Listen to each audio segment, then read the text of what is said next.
Good evening, everybody, and welcome to this meeting of Executive on Tuesday, the 20th of February. I'm Councillor Claire Douglas and I'm leader of the Council, and Executive is one of the main decision-making bodies of the Council, so thank you for joining us today.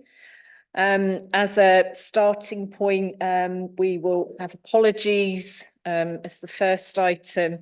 So I have apologies from Councillor Pavlovic and Councillor Revilius. Councillor Revilius is not here this evening due to the job share that she has with Councillor Kent, and Councillor Kent is present for that job share. So thank you for that, everybody.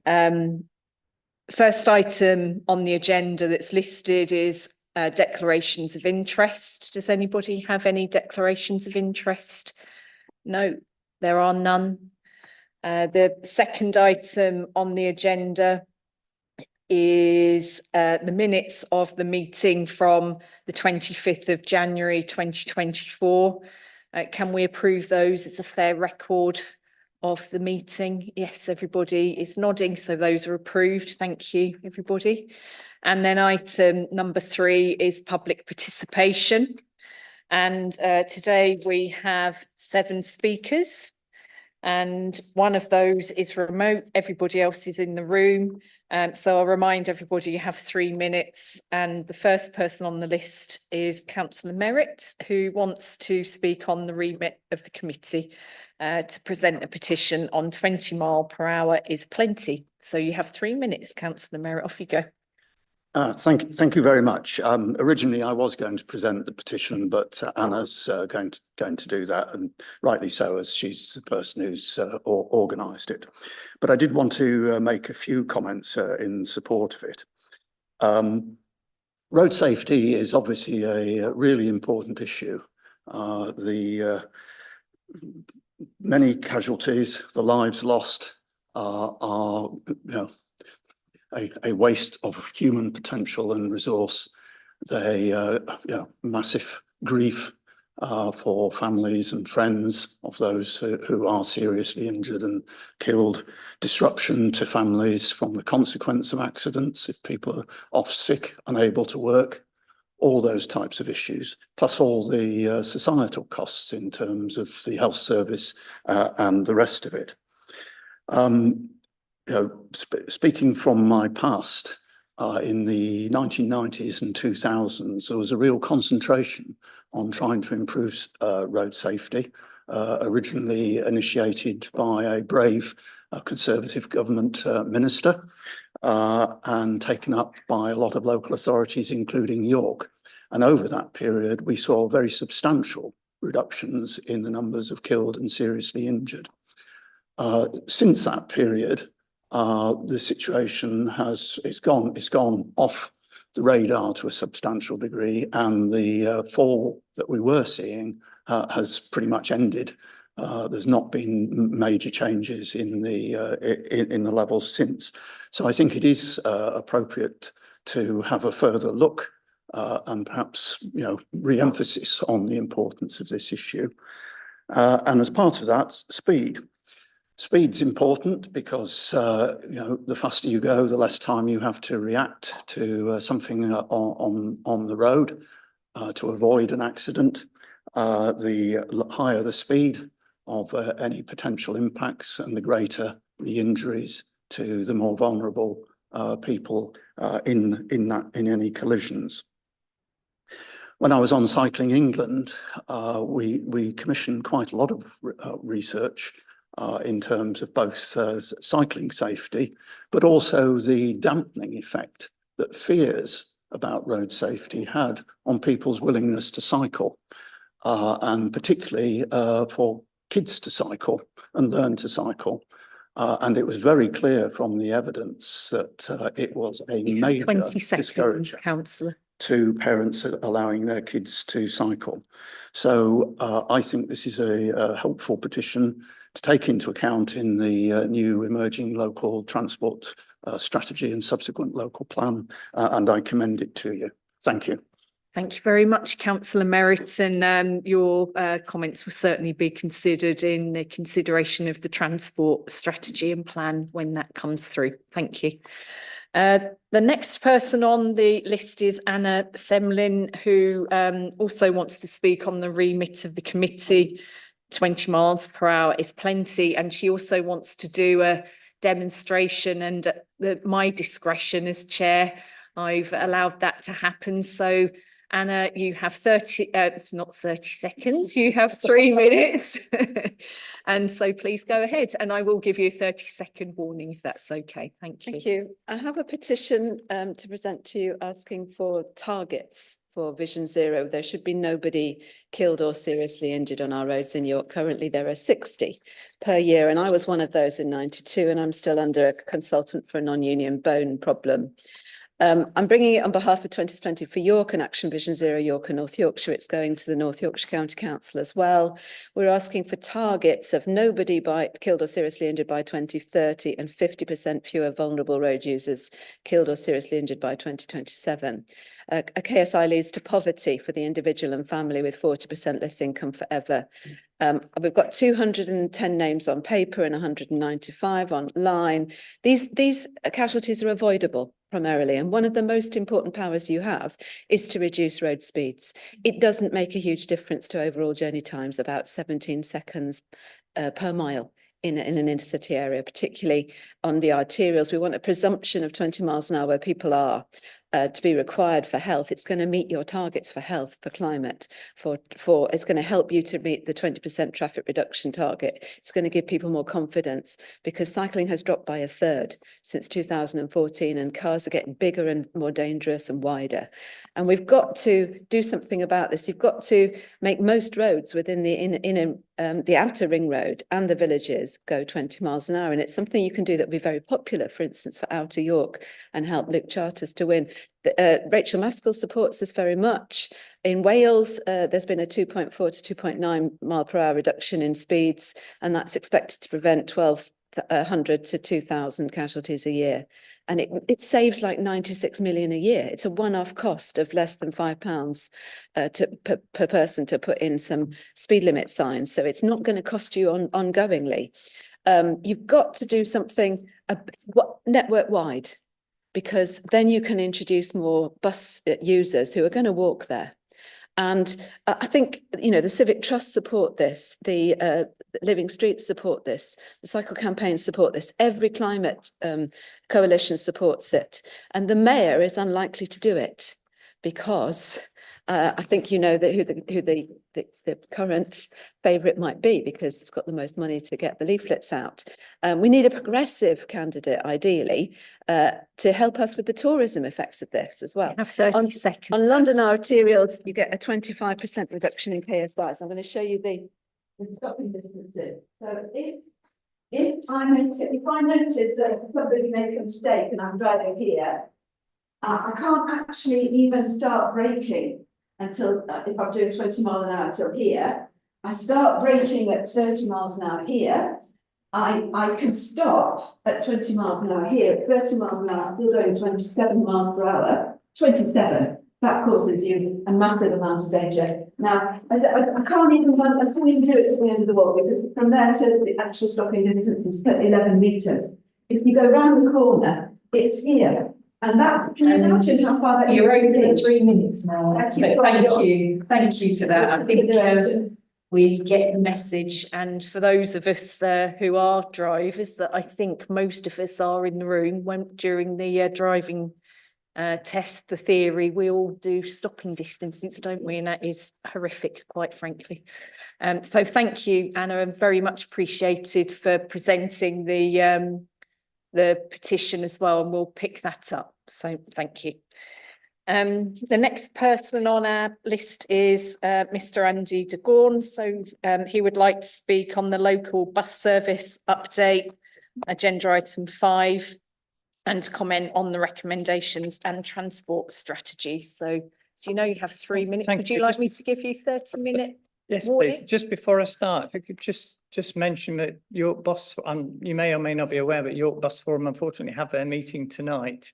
So there isn't anybody, it's not that they're not interested or concerned. Of course. No, I think we do. But they actually have the chair of the partnership speaking tonight. So they need to be there. Right, off you go. 3 Okay, minutes thank you. starts now. Thank you. So The views of the bus partnership are in Appendix C in your pack, and they share my concerns that the partnership is failing any progress towards its September 22 growth targets to be achieved by March 2025. 25% more passengers, 40% more young people, 30% more park and ride. And that's not mentioning the transport strategy growth target of 50% by 2030. Unlike York, Leicester's partnership has a 10-year strategy, new bus lanes already in place, a first year 25% passenger growth, increased punctuality, etc. York has no regular monitoring or impact reporting. For example, the EP Forum was told discount youth fares that started in September have shown some increased custom, no data. No sign of the BSIP funded bus priority measures we urgently need to tackle current unreliability. We already knew the location of bottlenecks when the BSIP bid was submitted in 2022, Fulford Road, Clarence Street, Blossom Street, City Centre. And that was before the consultant started over a year ago, spending £100,000 writing reports. The cost of propping up routes will only escalate until this city centre gridlock is tackled. Today's proposed changes take us in the opposite direction from the council's vision of growing bus use. Steer's city centre bus study, presented to the EP Forum last September and operators last month, is clear on 2 points. Service frequency enhancements offer the greatest increase in bus use, and city centre congestion is the most significant cause of delay to bus services. So where's the programme impact report on that? So you will make these changes, no doubt, and buy some more time for some users of these services. But questions remain, particularly the urgent progressing of a capital spend. According to your report today, £250,000 of the capital has been spent nearly 2 years in, but within 13 months, you've got £10.7 million to spend. So work has been committed towards preparing for the £5 million estimate of bus priority schemes on key radial routes. But on current track, how will November 24 be any different 30 seconds, from November 23 and November 22 in terms of the congestion in our city centre that delays buses? Finally, when might we look at network improvements, such as a new service to link Fulford to the university, links from the new settlements to Monk's Cross and Clifton Moor, rather than more salami slicing of current provision? Right, thank you very much. And yes, Leicester sounds absolutely fantastic, doesn't it? And I can't wait to see the congestion in the city reduced. And I'm sure Councillor Corbane will talk about that when the report is presented and answer some of your questions. So thank you very much for that. The next person on our list today is Miss Flick Williams, and she's joining us remotely. Flick, can you hear me? Yes, good evening. Hi, and I won't give you any 30-second warning, so you have 3 minutes, and please go ahead. Let's begin with the equality impact assessment for the changes to service to stabilise the network, otherwise known by those of us who use buses as cuts to services. First, I take issue with the assertion that these savings being used to offset rising contract prices for other more, and I quote, socially necessary bus services. If these cuts mean you are now precluded from being able to take a bus, that's pretty socially necessary for you. So these cuts are assessed as follows: age, medium negative for both older and younger people; disability, medium negative; pregnancy and maternity, medium negative; carers, medium negative; and low income groups, medium negative. In other words, another sorry you lose equality impact assessment. Of particular concern is the removal of the Flaxman Croft loop from the number 13 service in Cotmanthorpe. Of sufficient concern to residents that it generated a 500-strong petition. This cut differs from the others in that it removes access to bus services entirely for those residents who are older or mobility impaired, for whom walking half a mile uphill is simply not possible.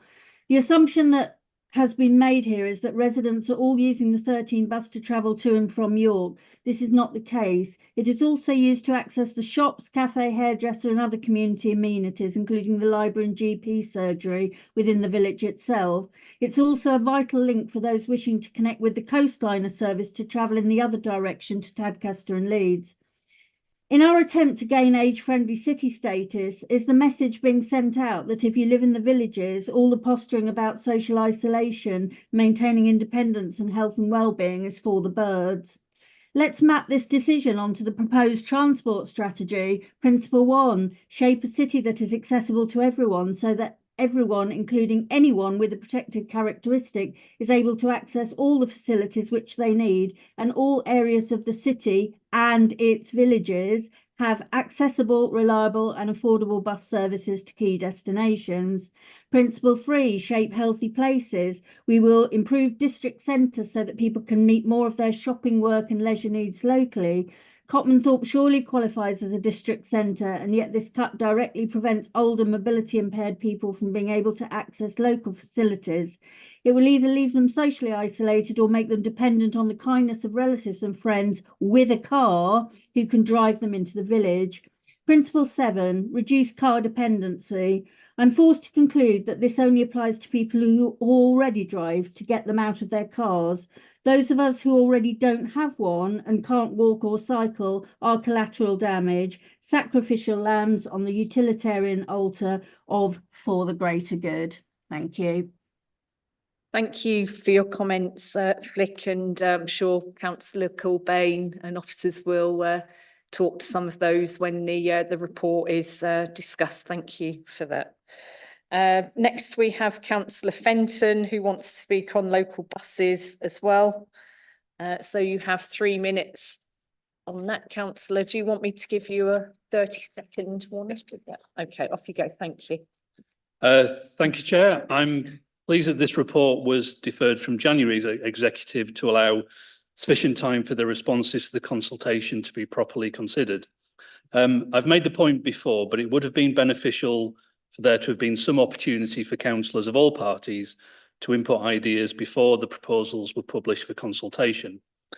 The Bus Network Review report, which is a really interesting read, indicates that the consultants met with the York Bus Forum and the Enhanced Partnership Performance and Operation groups, but not with councillors. In my own ward, for example, I could have fed in possible route and timetable changes, and I could have also told the consultants that it's Woodthorpe, not Woodfield. Members could have also put forward ideas to retain a service for the Flaxman Croft loop, which the previous public speaker referred to, perhaps involving minor amendments to the coastliner route. I welcome the retention in the report of some early morning bus services that had been previously under threat, but the loss of some late night services is obviously disappointing, particularly for those working in the hospitality sector. I do hope that employers are able to do what they can to ensure that staff affected are able to get home safely. The Bus Network Review report states that the council aims to tackle access imbalance between those who own a car and those who don't. Paragraph 118 of the officer report notes that dial and ride and other initiatives are being explored. I do welcome the explicit reference to dial and ride, and it is exactly this type of service that older residents who live in areas such as Flaxman Croft and do not have a car could benefit from. If a dial and ride service is to be reinstated, it is highly likely to need financial support, as has been the case in recent years, where the council has provided a grant of £98,000 per year to the operator. The report states that the stability of the existing bus network is key to providing a foundation upon which to grow patronage, which is a statement I agree with.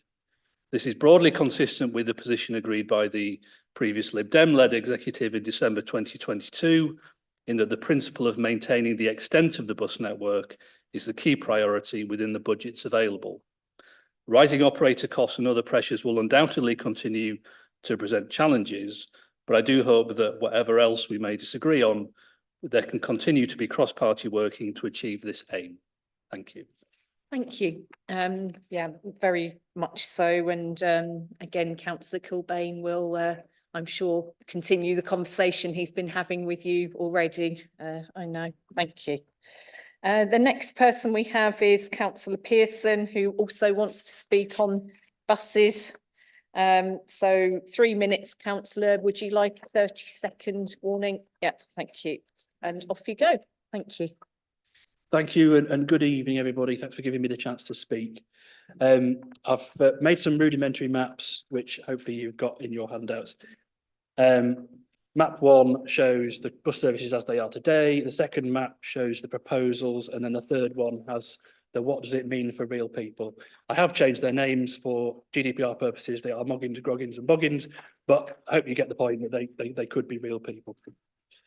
So I'm obviously speaking tonight as a ward councillor, as a town councillor, and on behalf of the residents, and indeed as a resident. The consultation I felt was somewhat rushed, with the details of the impacts not very well communicated. Certainly a screed of text is not enough for a lot of people to go on, which is why I've done a very visual approach to understand it for myself. A lot hinges around the rerouted service 1A, which has not been confirmed. So I don't understand how you as an executive can make a truly informed decision tonight if you don't know that the mitigation is in place. I've spoken with the chief executive of Connections, the bus operator, and the proposals that he's put forward are indeed around saving a bus. So instead of a 4-bus operation, he can go down to a 3-bus operation. But if we were to support this bus service, they could get 4 new buses and they'd be much greener and cleaner. And we'd also be able to maintain a half-hourly service to both Flaxman Croft and to Towthorpe Road.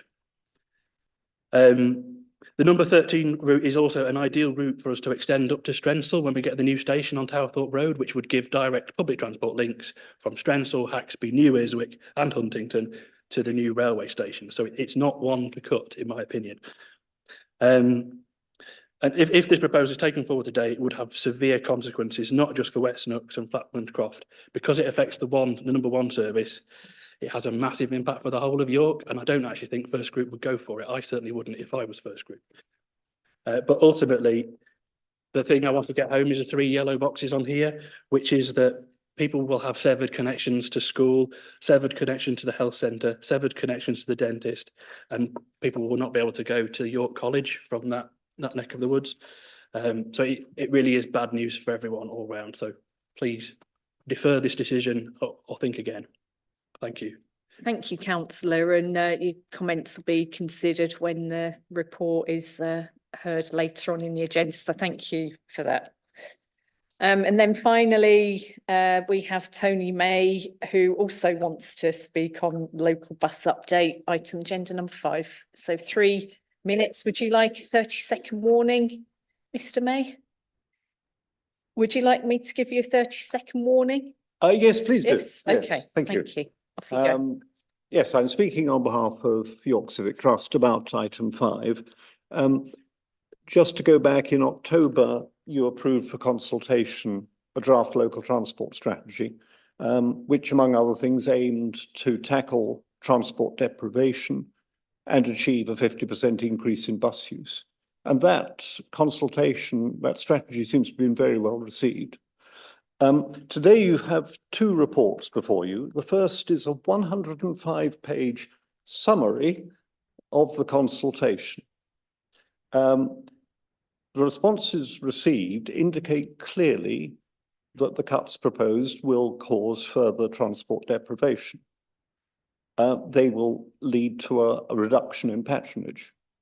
And yet there are no policy discussions on that in the officer's report, and it appears as though the cuts are proposed to go ahead despite that consultation.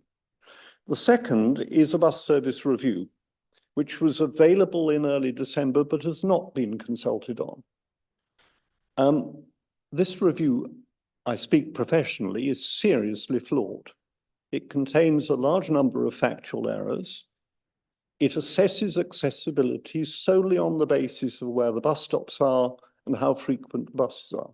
That says nothing about whether people can get where they want to get to at the times they need to do it. So it says nothing about transport deprivation. And most seriously, it only proposes minor modifications to the service and therefore makes no attempt to identify the changes which would achieve a 50% increase in patronage. In 16 weeks, by the 12th of June, the council has to submit to government a long-term vision for buses over the next 10 to 15 years and detailed plans for the next 4 years. And it will need in that plan to indicate how the 50% increase is going to be achieved. It may be that some of the cuts that are before you will have to be made for financial reasons, but I would strongly urge you to send the bus network review back and ask for a revised plan which reflects government objectives, shows how the council's target will be met, and above all, actually involves those people who understand the needs of bus users in York. Thank you. Thank you for your comments, and once again, they'll be considered when the report is heard, which is actually the next agenda item. So, or perhaps not agenda item, but one. So thank you everybody who spoke today, and really value your input on those items. And so we move on to the next agenda item, which is the forward plan, agenda item number 4. Can we approve the forward plan? Yes, everybody's in agreement with that. Thank you. So that's approved. And then we have next agenda item number 5, which is the local bus service update, which everybody has come along to speak to this evening. And we have James Gilchrist and Michael Howard with us. So thank you for joining us, and they're going to present the report. So please go ahead.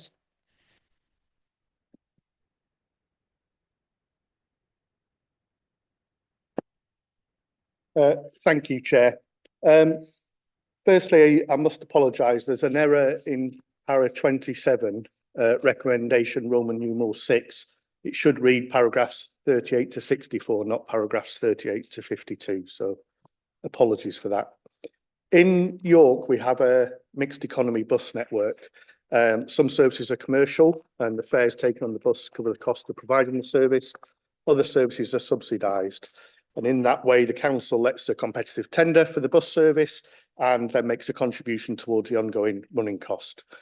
In a similar way, Section 106 funds some services such as the new service from the new Germany Beck development. In addition, some parish councils and universities also subsidise bus services, so we're not alone in doing it. But in recent years, we've seen a significant number of services move from being commercial to requiring a contribution. In effect, the operators decline to operate the commercial services, and some operators won't operate services regardless of the money paid to them. They're just not interested. They're just not viable.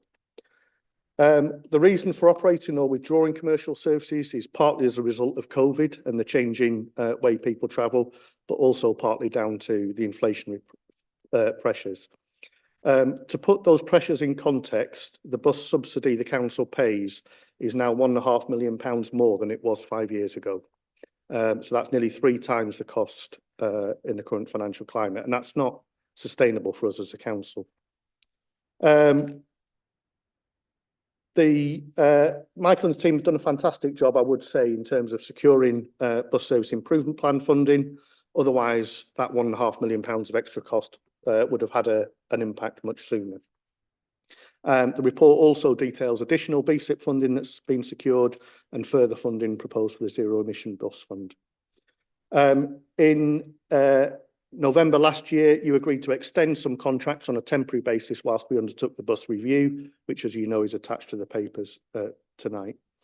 The review and the recommendations from officers are based on that, and also on the recommendation that you made in July 23 that we should start to look at the cost and the subsidy per passenger, which is now attached to Annex F of the report.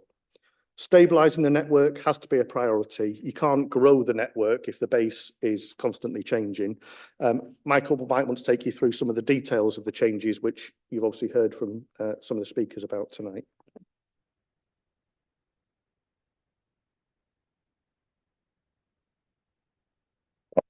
Good evening. Thank you.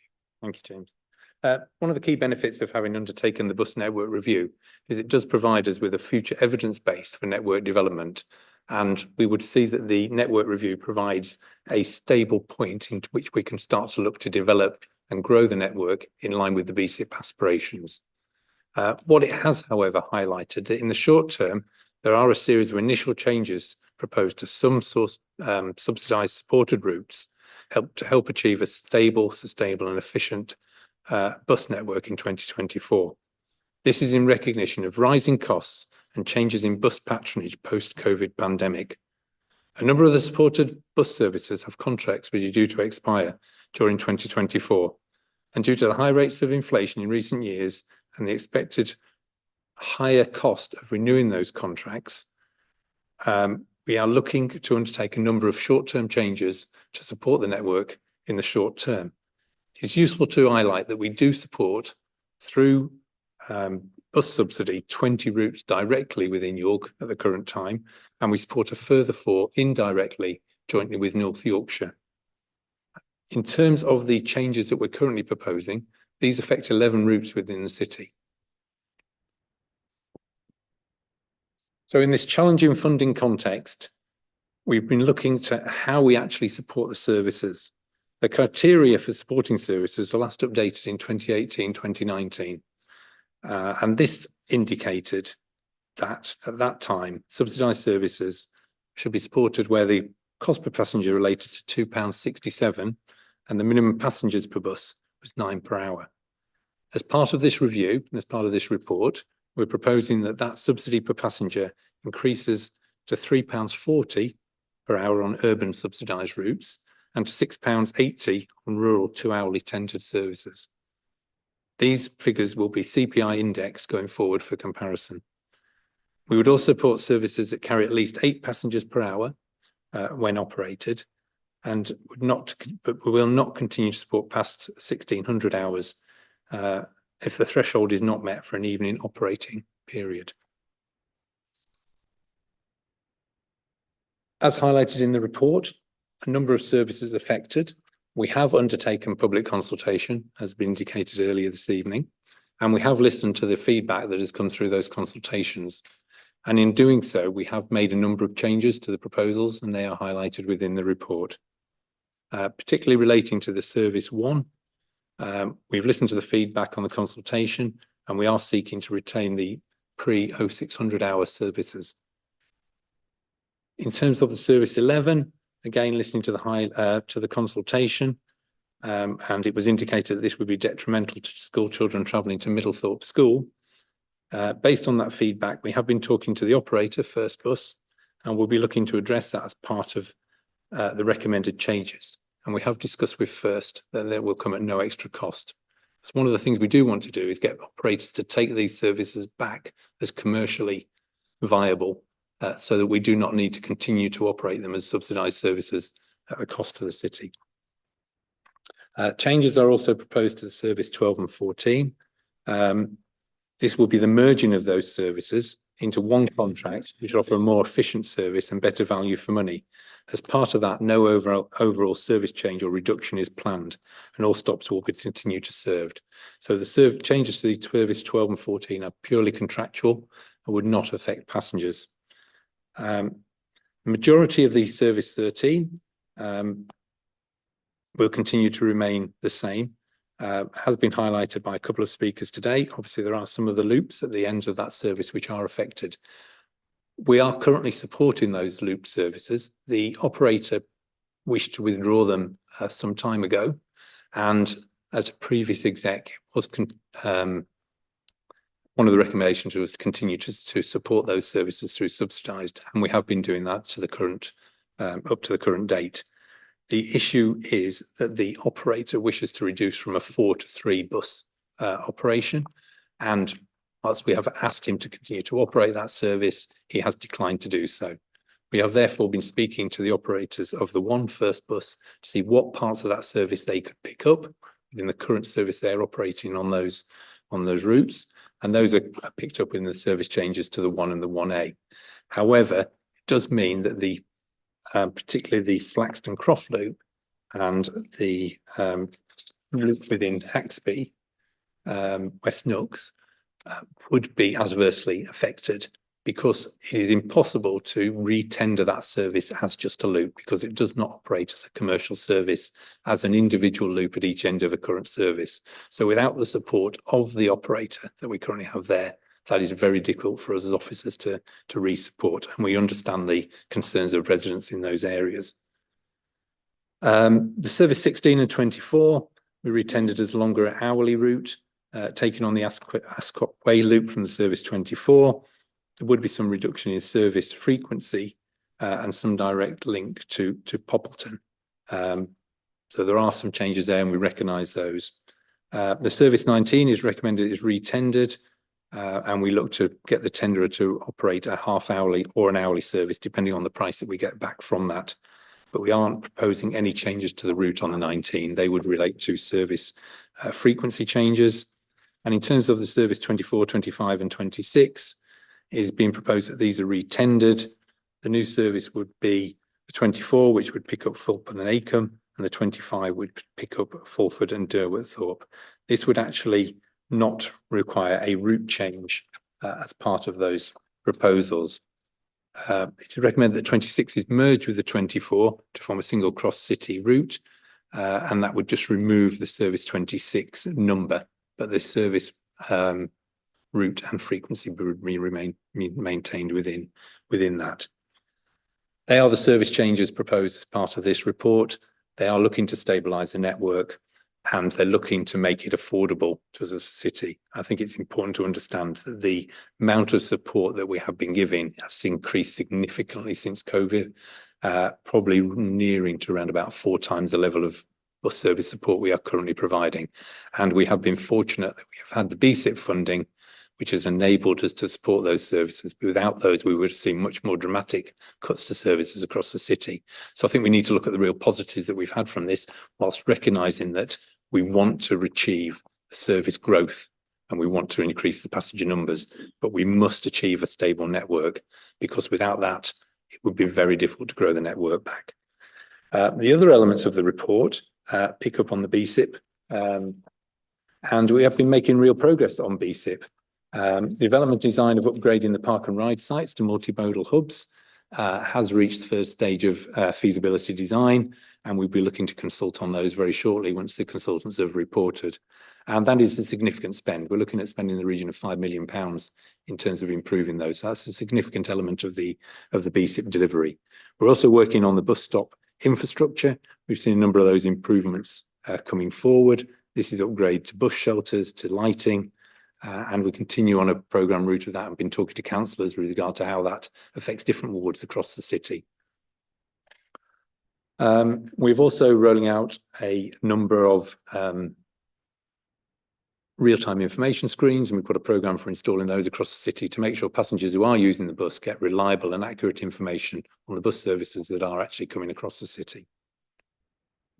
We're also nearing the completion of the rollout of infrastructure-enabled tap-on, tap-off ticketing across the city, and that should be, once a couple of final operators have completed that installation, should enable us to potentially enable cheaper cross-boundary routes to both North and East Yorkshire. So we can see real benefits in rolling out that tap-on, tap-off wider across the network. We're also launching, as been mentioned earlier, a number of fare initiatives, and we've recently, these are in addition to the service, to the fare support offered by the government through their £2 fare, and we've been targeting families and targeting young people, because we want to change those travel behaviours, and we see that really key. The other answer to that is we have just commissioned external consultants to help support on travel behaviour change campaigns, and we're rolling a series of those things out through our communication and iTravel team over the coming months. And another key one there is that we've also supported the reopening of Poppleton Park and Ride, with Park and Ride being absolute key to bus operation and, you know, within the city. So we feel we're actually getting a significant drive forward on the BSIP programme. We recognise the challenges in terms of installing capital costs and infrastructure on the network. Challenges are always faced in terms of doing that, but the team continue to push to do that. We will be undertaking consultation and talking to members as we go forward, and we are optimistic we can achieve a number of those before we reach the end of the BSIP period in 24-25. Sorry, at the end in March 25.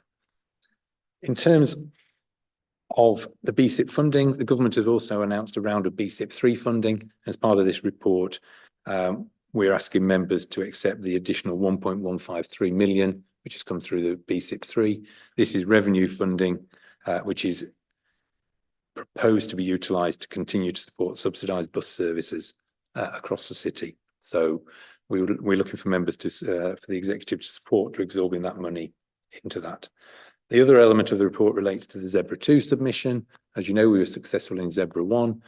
First Bus have rolled out a network improvement on all of their services. I would just recognise to members, it's not mentioned in this report, they have experienced some charging issues at the depot due to Power Network not upgrading their supply. They have currently introduced a backup plan, which means there are a small number of diesel buses still operating in the city when they had hoped to now be fully electric. They do anticipate in April to have the final supply installed into the James Street depot, which should enable them to have a resilient electric service across the city. But I think we're just recognising that we've made major steps on that, and the majority of services are now fully electric. There's just a small number which are having to be operated due to charging difficulties. As part of this, the government announced a Zebra 2 programme, and we spoke to all operators across the city with regard to Zebra 2 and whether they'd be interested in bidding to encourage and to help us get to our fully electric fleet, which is an ambition of the council to have a fully electric bus fleet across the city. We approached all operators. Transdev, as we've indicated in the report, haven't expressed an interest in Zebra 2, and a bid was submitted in December of last year. We do expect to hear back on that in March this year. And within the report, we do indicate there are a number of challenges within that bid, and we will bring a further report back to the executive should we be successful. It does relate to a number of the service operating requirements and tendering. That, in summary, is the report. Thank you. Thank you for that. It's a very comprehensive outline of the report, and yeah, I have to say, from my perspective, it's really disappointing that we have so many challenges within the system that we have to tackle. But I think you're absolutely right that we can't go forward unless we stabilise, and that is what this process is about at this point. So I'd just like to say to everybody within the meeting, if you'd like to speak, please indicate if you speak once, and who would like to speak on this item. Right, Councillor Widdowson, would you like to go ahead? Thank you, Chair. I'd just like to echo the comments made earlier by Councillors Pearson and Fenton. Paragraph 12 of the report refers to 3 of the core commitments in the council plan: affordability, climate and health, but it doesn't mention equality.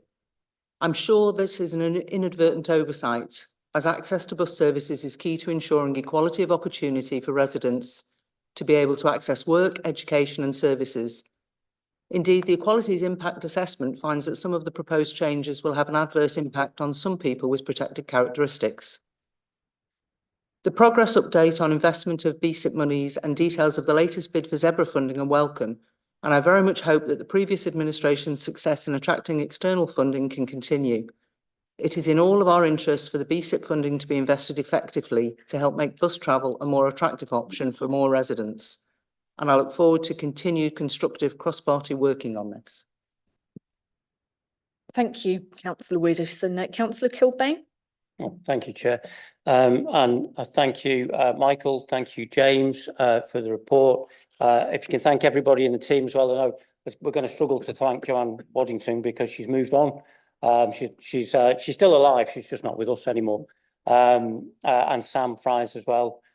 Thanks to them, because you have done a really great job in very difficult circumstances with the constraints that we are operating under. So welcome the report, welcome the actions that are outlined in it, but it would be remiss of me not to say from the outset that what we're trying to do here is square a circle that can't actually be squared. So we want to operate a bus service, so a service for the residents of York, both city and villages. We want to operate that service, but we have to try and do so with companies that want to make a business profit. And where the business doesn't make a profit, they ain't going to go with their buses. So until we get to the point where buses are once again properly funded as a public service, we are constantly going to be trying to square this circle. Hopefully we'll have an incoming Labour government that we will lobby hard to treat buses as a service. And that I raise that issue because that is pretty much at the core of the issues that public speakers have raised, with the difficulties that the team have been grappling with to try and make this work. It is about stabilising the network, and I'll come back onto that in a minute. I'll just address some of the points that public speakers have raised, and I'm very grateful to everybody who's come here tonight and spoken on this issue. Yes, Leicester is a really good example of where they have an enhanced bus partnership that's working, where they've built the infrastructure, both for public transport, but also for sustainable travel. But of course, you know, Leicester had a travel plan sorted out years ago. You know, they actually got their act together and came up with a local transport plan. Well, we waited 4 years for a local transport plan that never materialised. And given that the speaker that raised the issue of Leicester was also the executive member for transport during those 4 years, it would be remiss of me not to point out that had he pulled his finger out and got on with producing a transport plan, as indeed we were constantly urging him to do from opposition, then we might be in a much stronger position now in order to grow the network instead of trying to stabilise it, which is the position that we're in until such a time as we develop our local transport plan. And I'll talk about that when I talk about stabilising the network. It is with great regret that we are losing the Flaxman Court Loop and the Haxby Loop that the Moggins, Groggins and Boggins are going to be missing out on. And that it is with great regret that they're being dropped. But as Michael eloquently expressed, the sums don't add up in terms of the subsidy, both for the operators, but also for how we spend the BSIP money. So essentially for supported routes, every time anyone gets on a bus, the residents of York are paying £3.40 for that person to get on a bus out of the BSIP money that we have managed to draw down from government. But, you know, it's council money that we're spending to subsidise that bus. And we want to do that. And we do want to make sure we keep those services running, but it gets to a point, and unfortunately Flaxman Court was one of those points where it's just not economical because not enough people are running the bus service.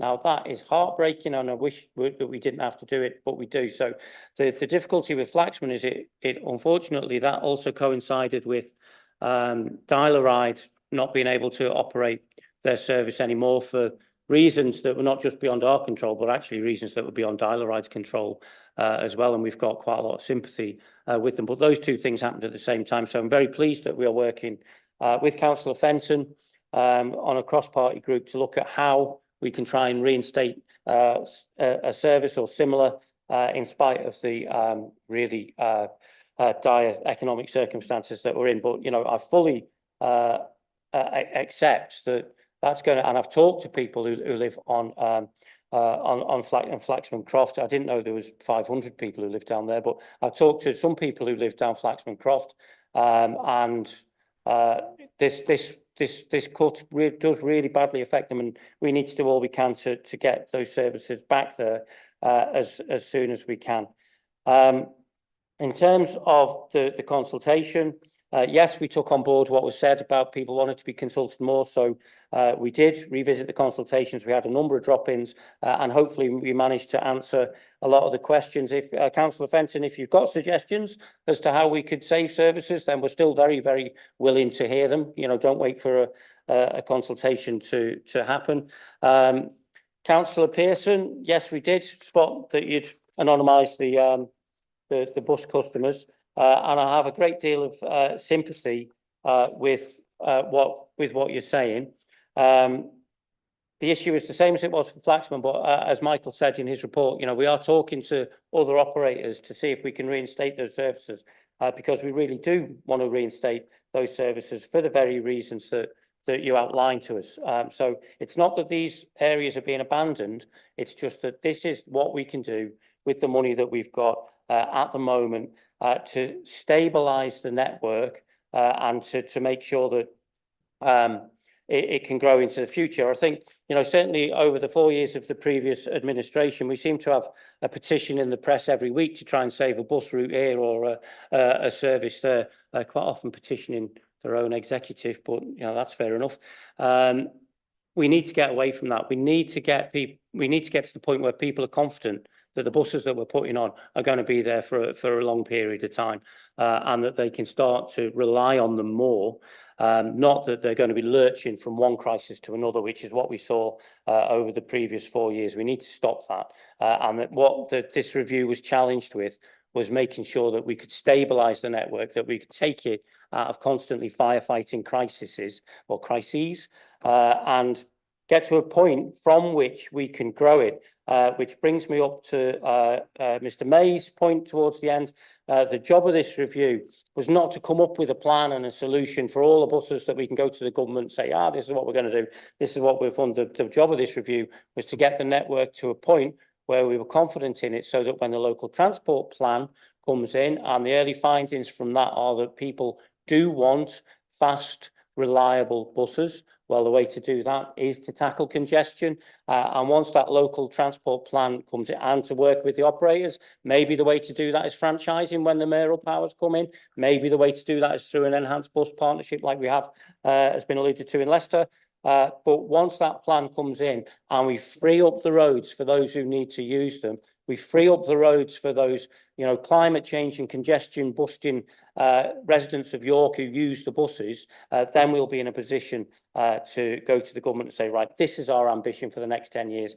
And we've shown through our transport plan and our planning and our getting to grips with the bus network that we have the political will, but also the expertise in the room to be able to do that. So I will recommend the report, and in particular, on page 28, paragraph 27, all of the bullet points underneath that. So that's Roman numerals down from 1 to 10 to the executive for approval. Thank you. Thank you, Councillor Kilbane. Very comprehensive, and I think raised some really important issues. And I know that we are going to be driving forward to try and solve some of them, but we can't do everything at the same time, can we? Unfortunately, however frustrating we find that. So please, can I point you all to, as Councillor Kilbane, the recommendations which are on page 28 and 29 of your report. And let's just have a quick look at those. Doing this by computer is never that easy, but I will get there eventually. So 1 through to 10, as Councillor Kilbane outlined, including Zebra 2 programme, BSIP, and initially the bus network review. And I won't read them all out because there are many of them. Please read them at your own leisure. And can I see those who would like to support those? Thank you. Right, so that's unanimously approved. Thank you, everybody. Right, next we have agenda item 6. Thank you, Michael and James, for all the work you and your team have done, because I know it's been a huge piece of work. Agenda item 6 is the construction skills village, construction skills and retrofit.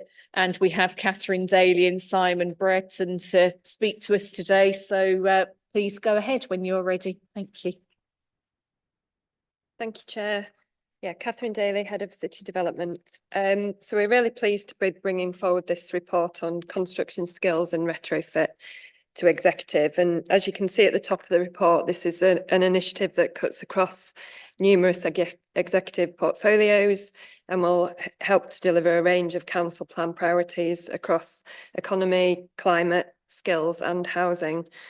As the report sets out, construction skills are critical to support the development of local employment opportunities resulting from the housing and employment growth that will be delivered through the York local plan, and also the significant work needed to refit domestic and commercial properties to meet our carbon reduction targets. So from an economy perspective, the initiative also builds upon research undertaken by Warwick University in 2023 on opportunities for York to further develop its green jobs and green economy, which is attached to Annex A.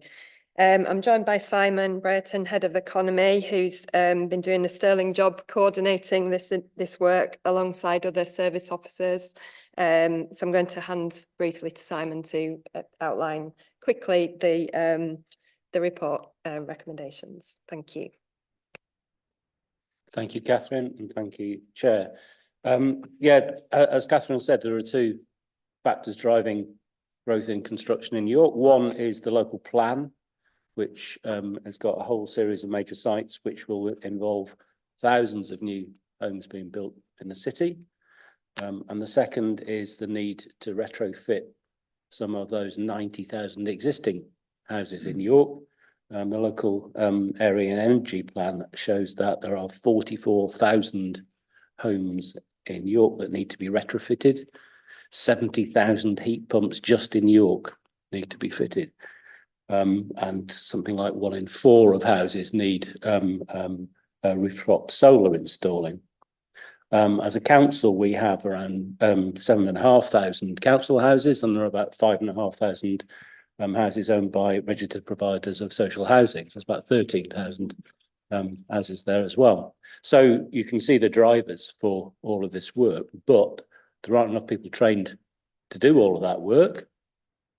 The training approach that we have is not well aligned to, particularly to retraining and upskilling. And as Catherine said, we attached the Green Skills report as well, which talks about the need for what it talks about as a micro accreditation, short courses done on site, not courses where you need to turn up at college for 12 weeks in a row or whatever, but things that fit around the genuine work that's going on.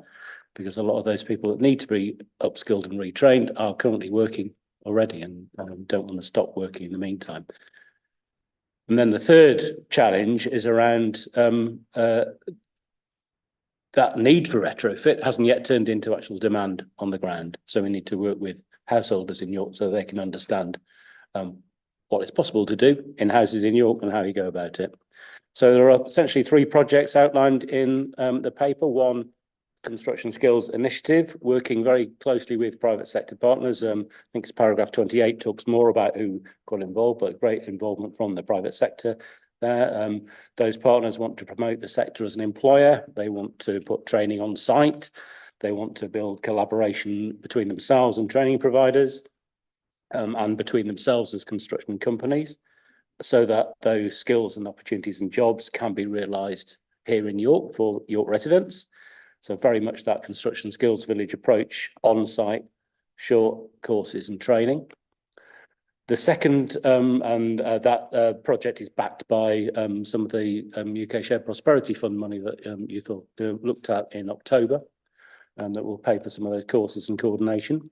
The second project is around retrofit skills, where we use those 13,000 combined council houses and social housing as a training opportunity for our own staff, for the staff of those registered providers and for our supply chains, so that we can, again, build that kind of skills village approach to on-site courses, but we can work with training providers to work to a model that really works in terms of training existing staff and retraining them.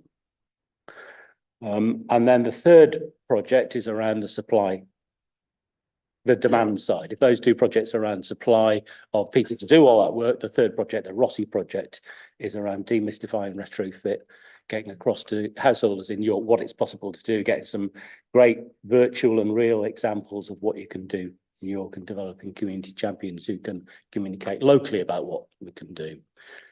So for the first 2 projects, as I said, they're funded through the UK Shared Prosperity Fund. So you've already made the decisions to make those things happen. And the recommendations in the report are around adding our support to that private sector initiative. and noting the progress that we've made to delivering that construction skills village approach. And for the Rossi project, we need to formally accept the funding and to put in place the delegations so that those projects can be delivered on the ground. So I'll stop there. Thank you very much. Thank you to both of you. And I have to say that I'm hugely excited, and it's very optimistic to see this coming through, because I have been speaking to Simon for years now, quite likely, about the concept of the construction skills villages that have been so successful in Scarborough and bringing them to York. And it's been great to see how the construction industry, who knows there is great opportunity in York at the moment, have got behind this and really want to work with us on it. And it's been a great example of partnership working and bringing good quality jobs to York, which is a manifesto pledge for the Labour administration. So it's not bad to be able to say that 10 months in. We've got a number of ticks alongside our manifesto pledges, which is absolutely fantastic. And thank you to everybody who has supported that. And then I'm really glad to see that we're able to bring additional external funding in as well to support our ambitions and get going on retrofit for private households too. But of course, the council stock that we have, as you outlined, 7,500 properties, it's really important to me that they become more healthy, cheaper to heat, and just better places to live for our tenants. That's hugely important. So thank you to everybody for that. So can I see who else would like to speak on this item? Okay, Councillor Kent, do you want to go first? Thank you, Chair. Thank you, Catherine and Simon. So as you have heard, nearly 2/3 of York's greenhouse gas emissions come from buildings. So developing a trusted and reliable green skills sector and retrofitting homes at pace are both key parts of our climate change strategy. It's a real delight to see these projects coming to executive. They'll build on the strong start we've made and really get them going. I would like to express our thanks to the development, carbon reduction and housing teams for their hard work in getting us to this point, and congratulate you all on the significant external funding that you've brought in to make it come to pass.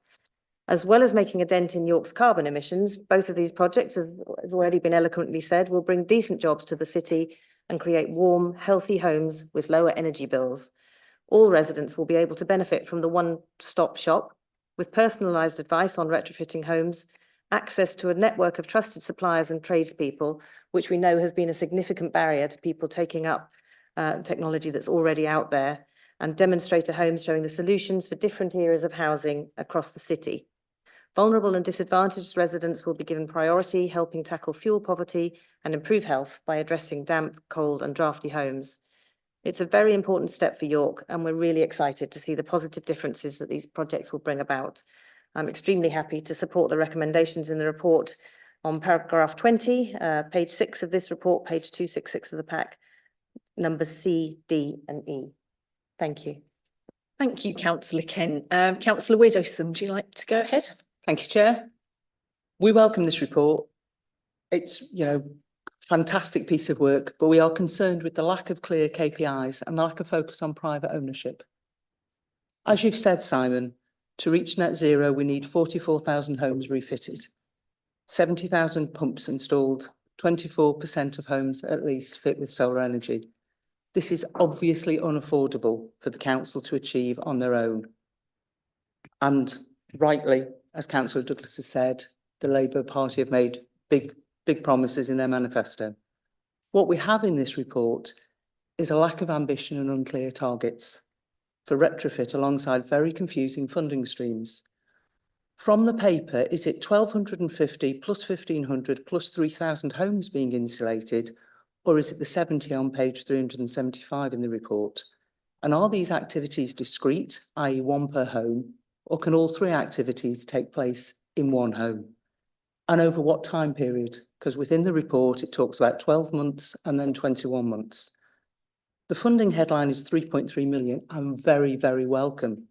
But this is shared between 8 partners, so I'm not quite sure where that fits in. then there's a further 146,000 to coordinate delivery. So the actual funding amount is unclear. The action in this report is extremely welcome. It would be even better if there was real clarity on how much funding there is, what this funding will be used to do, and when it will be achieved over the next 12, 21 months, hopefully making inroads into the 44,000 homes that need urgent retrofit. But the report is really good and a great step forward. Thank you, Councillor Widdowson. Councillor Kilbane, would you like to speak? Yes, thank you, Chair. And thank you, Catherine. Thank you, Simon, for all the work that you've been doing on this, which has been much, not just what we see in front of us here today, and especially for pulling all of those partners together. And thanks to the partners, you know, it's great to see the private sector getting behind this, York College getting behind this, and them having, you know, all of those partners having real belief in the project, real belief in each other and in us, that we can start to deliver on them. I'm not going to qualify my welcome of this report with a few sort of technical nitpicky questions. So what I would ask you to do is, if you can answer those questions in writing, that would be greatly appreciated, because I think what we want to do here is kind of celebrate what you can achieve really when you focus the organisation that we've got in a particular direction. So when Labour won the election last May, God, that's not even a year, as it seems a long time ago, doesn't it? When we won the election last May, there was already great work going on under the UK Shared Prosperity Fund, and credit to the previous administration and the team that had been working on that. And what we did really is we sort of tweaked it a bit, refocused it a bit in line with the manifesto pledges that we'd put to the people of York and that they'd voted for. So if you like, it's what the people of York had voted for. And one of those was about a construction village.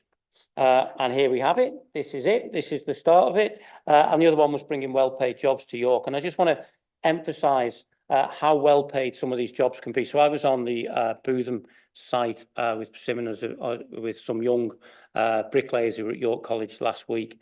And you should have seen their faces when the site person told them that bricklaying, they could earn £50,000 or £60,000 a year bricklaying. You know, I've got to say that our city council accountant wasn't very happy when I said, well, we won't always need accountants, but we'll always need bricklayers. Well, actually, we will always need bricklayers. I think we're a long way off AI making houses, building houses. So, you know, what we need to do is make sure that the skills that people are learning are future skills. So those green construction skills that are going to be there for a long time in the future, because we want the people of York to know that your kids have got a future in this city and they don't have to have a degree to do it or 4-star A levels to do it. Everybody's kids can have a future in this city, and they can do that by, okay, working hard, but in well-paid jobs that reward them enough that they can raise a family and have a full life and fully participate in the city. And that's what this project's about. As well, of course, if our accountant wanted to change career and decide to take up some construction skills training, then the opportunity will be there too. And, you know, there will be people whose jobs will be getting replaced by automation and by AI. And then you also need to have those opportunities to reskill and change direction into future-proof jobs. So a really exciting moment. Great to see it happening, and thank you. And I have to recommend, you did C, D and E, didn't I? So that leaves A and B to me. So I'll happily recommend to the executive that they approve recommendations A and B in paragraph 20 on page 266. Thank you, Councillor Kilbane. Given that you're right, Councillor Widdowson, I think with some further information, I won't ask you to come back in the interest of time, if that's okay. But thank you so much, and we really appreciate the work you've done. I'm just going to draw everybody's attention to the recommendations that are on page 266 and 267 at paragraph 20. We've got A, B, C and D there, and E. So can I see those who are in favour of the recommendations, please? So that's unanimously approved as well. And yes, we are going to get a construction skills village, and I hope to see a network of them across the city over the coming years. I think the opportunity is huge. So thank you very much for that. See you.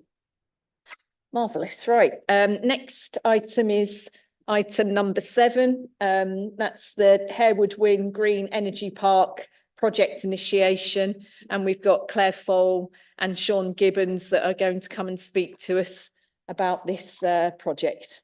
Another very exciting project, I have to say. Please go ahead when you're ready. Thank you. So thank you very much, Chair. Thank you, Executive. So we're bringing you another report that focuses on how the Council could move closer towards our net zero target and deliver actions as noted in the Council plan. It's an exciting opportunity for the Council for your review and to consider approving the first steps of the initiation of renewable energy generation project today. It draws on both the local area energy plan published last year and a successful net zero funding bid from the combined authority. We've secured around £243,000 to fund the strategic outline business case to assess the feasibility, viability and desirability of a green energy park at Harewood Whin that would explore a variety of different technical solutions, including but not limited to solar, wind and hydrogen. The local area energy plan notes that York needs around 1,000 megawatts or 1 gigawatt to be both self-sustaining and decarbonise our energy supply.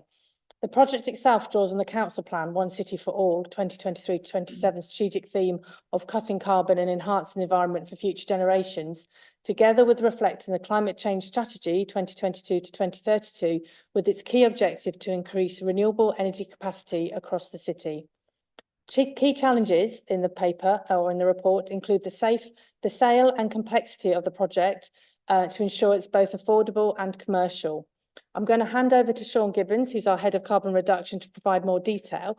But before I do, I just need to make special mention to our project manager, Alex Aben, who has been absolutely instrumental producing this report and the bid for net zero funding, and we couldn't have done this without him. So I don't know if he's here today, but a massive thanks to him. Over to Sean. Thank you, Claire. Thank you, Chair.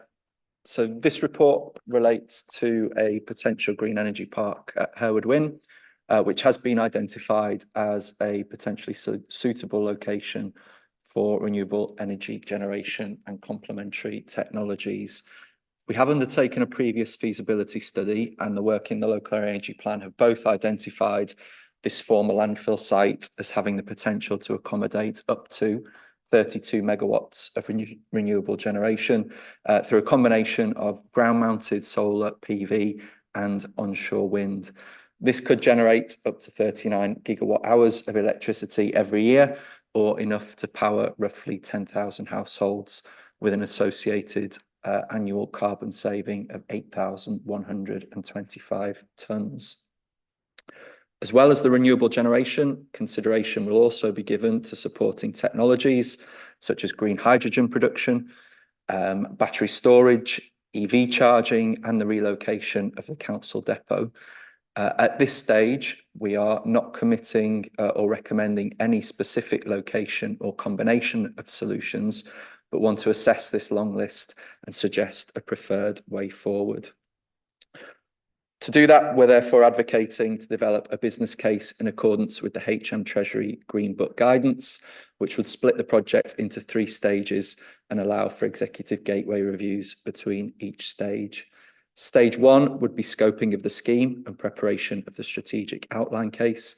Stage 2 is the planning and preparation of the outline business case, with stage 3 involving procurement of the solution and the full business case. As Claire says, the council's recently been awarded £243,500 from the Mayoral Combined Authorities Net Zero Fund, and this report relates to the initiation of the first phase of the project associated with the use of this funding. 2 options have been assessed: to progress the project as described or to halt the project.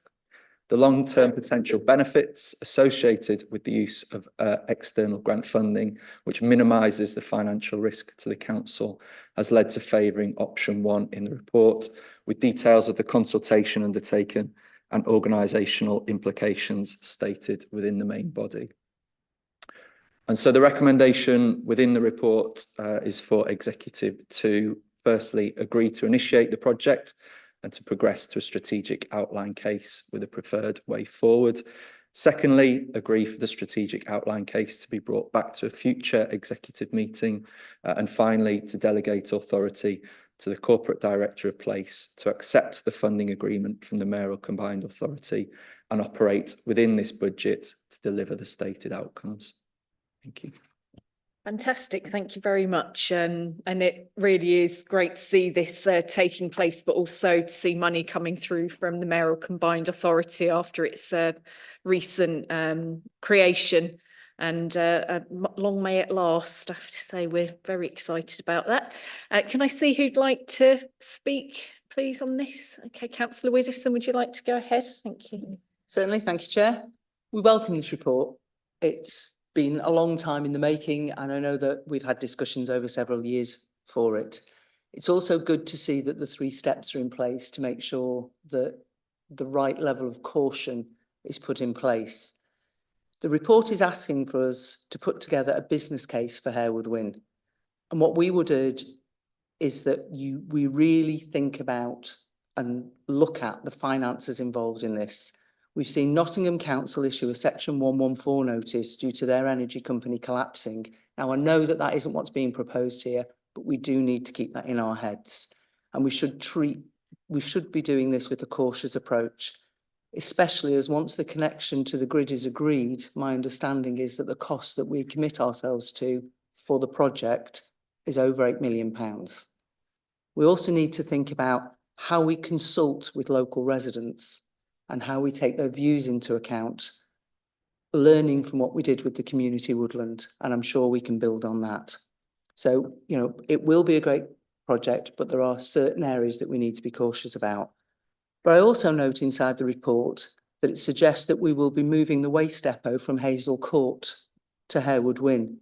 It's quite a large change, and I would suggest that this should have had more scrutiny and consultation before it was put into the report. Okay. Thank you, Councillor Widdowson. Councillor Kent, would you like to go ahead, please? Thank you. Firstly, I'd like to congratulate and thank the officers for their hard work, and Sean, Claire and Alex, as you've mentioned, because this is just fantastic.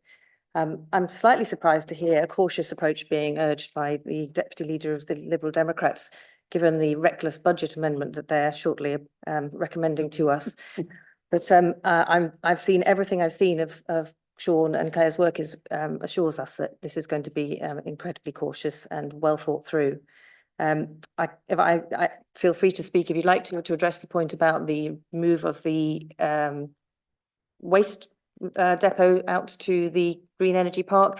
This is part of, as I understand it, what we're looking at. There's no decision made. It will be examined if there's a business case for it, if it suits our staff, if it suits the repurposing of Hazel Court, it might be recommended, but this is all yet to be discovered. So there's no decision made on this at all.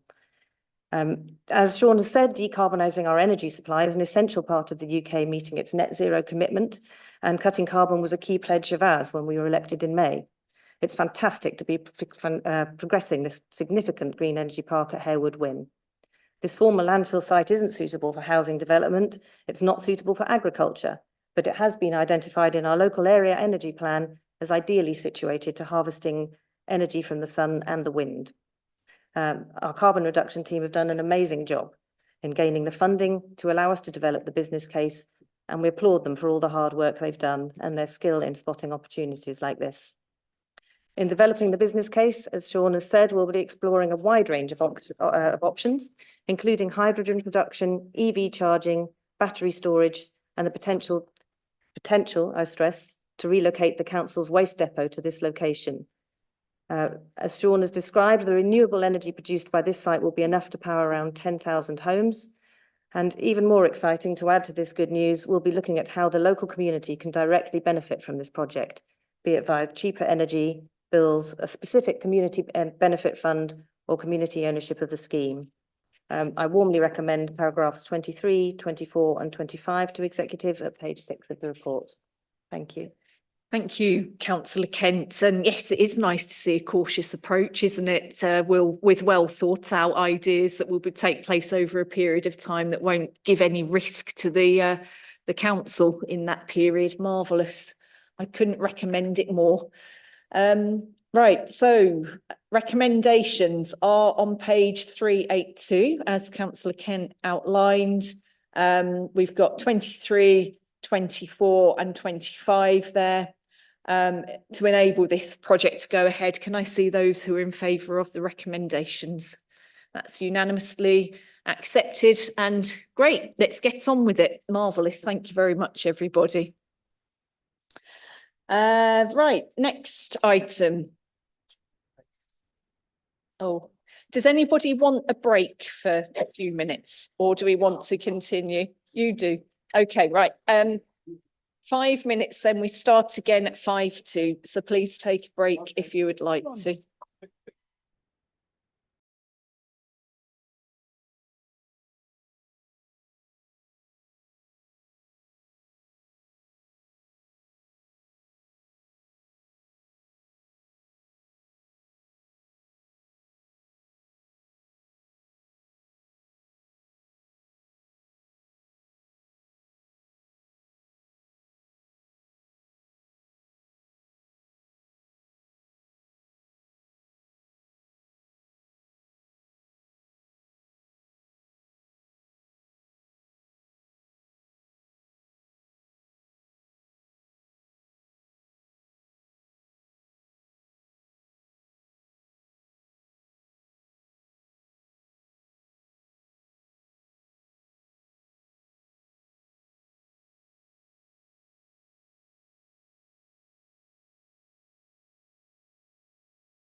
Right, can we start? Are we free to go? Thank you. Thanks, everybody, and welcome back. And we move on to agenda item 8, which is the York Tourism Strategy. And we have Simon Brett and Catherine Daly back again to introduce this to us. So please go ahead. Thank you.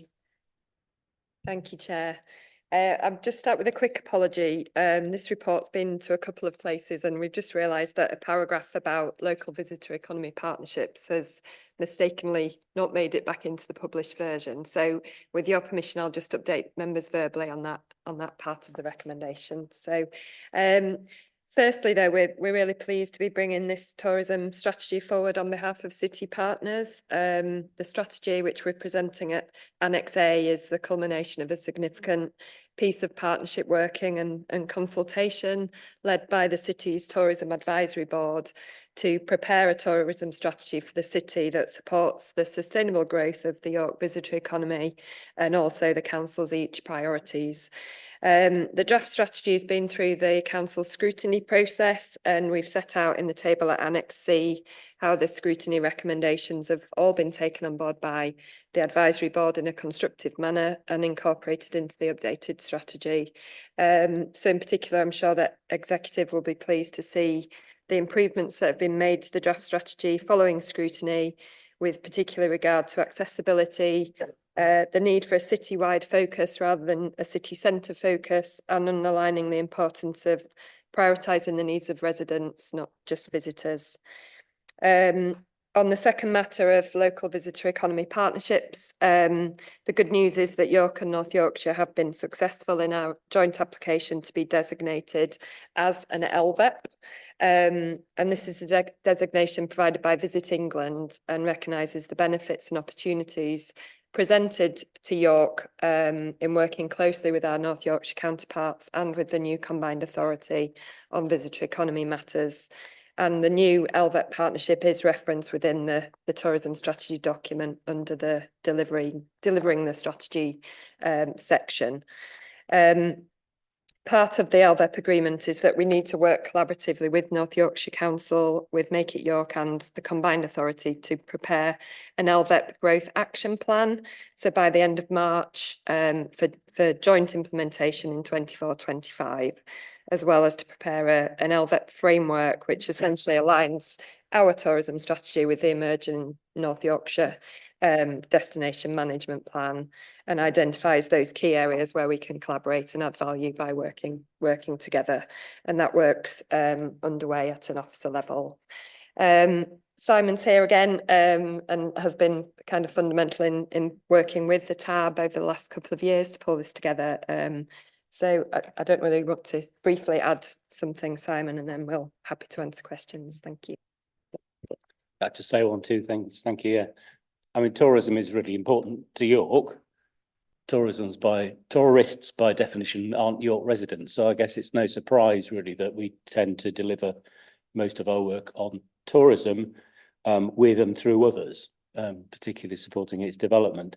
Locally, that's with industry and stakeholders through the Tourism Advisory Board and through our work with Visit York. And regionally, that's going to become through this new local visitor economy partnership. We've got a great model here in York, which we've been working on for a long time. That Tourism Advisory Board, which is an independent group of tourism companies, organisations and stakeholders, and they've developed the tourism strategy that you have before you. It's Annex A to this report, and it shows just how valuable tourism is to York. It's nearly £2 billion now in our economy. Just 6 years ago, we were talking about aspirations for York to have a £1 billion tourism economy. It's almost doubled in scale just in the last 6 years. It supports around 17,000 jobs in York. That's 1 in 6 jobs in York. Only 1 in 6, but 1 in 6. It's a lot of jobs in York, and the strategy looks at how the sector could make an even bigger contribution. Particularly, I'm pleased to see that it has a strong section on skills and employment, thinking about how we can make those jobs careers that young people in York might aspire to have, rather than perhaps the way that we've looked at tourism jobs in other ways. I won't go through the full detail of the strategy. The reason it's with you really is so that you can recommend that full council considers that strategy as a city strategy. I say it's not the council's tourism strategy, it's the Tourism Advisory Board strategy. So it recommends that you endorse that strategy and express your thanks to the Tourism Advisory Board for the work they've done, and then pass that on for full council to approve on behalf of the city. And in terms of the LVEP work, as I said, that's work that's going to be focused regionally, and that will become something that the new combined authority does. The government have asked all areas to establish LVEPs and to develop plans together to do so collaboratively with industry. As I said, we've been working really strongly, actually collaboratively with industry through that Tourism Advisory Board for some time now, and I think we've got a great model which we're now working with colleagues in North Yorkshire to think about how they take a similar approach across their patch, and very much work in progress this. Building on our strategy, and as Catherine has said, the North Yorkshire's document, and the report asks for delegations to council directors to enable our input to go into some of those regional documents, which will then go back to the combined authority and the mayor for sign off in due course. So it will have further democratic oversight as it becomes adopted. So happy to answer any questions. Thank you for that, Catherine and Simon. And yeah, there's another good example of regional work that's bearing fruit, isn't it? And the ability to learn from each other as well. I think in this case, obviously, North Yorkshire has a very strong visitor economy, but their models of partnership working aren't as advanced as they are in York. And I know that they're really valuing that opportunity. And I think, therefore, that, you know, you say it's the value of the industry has risen to 2 billion a year when we start to look regionally, and the potential that's coming through the LVEP and that partnership working. The sky's the limit, I think, but also we need to be responsible about tourism, don't we, and make sure that it doesn't negatively impact our residents, our environment, and that it is sustainable. And questions of when there are enough visitors, we all need to start thinking about that, I imagine. So who would like to speak on this item? Councillor Widdowson, would you like to go ahead then, please? Thank you, Chair.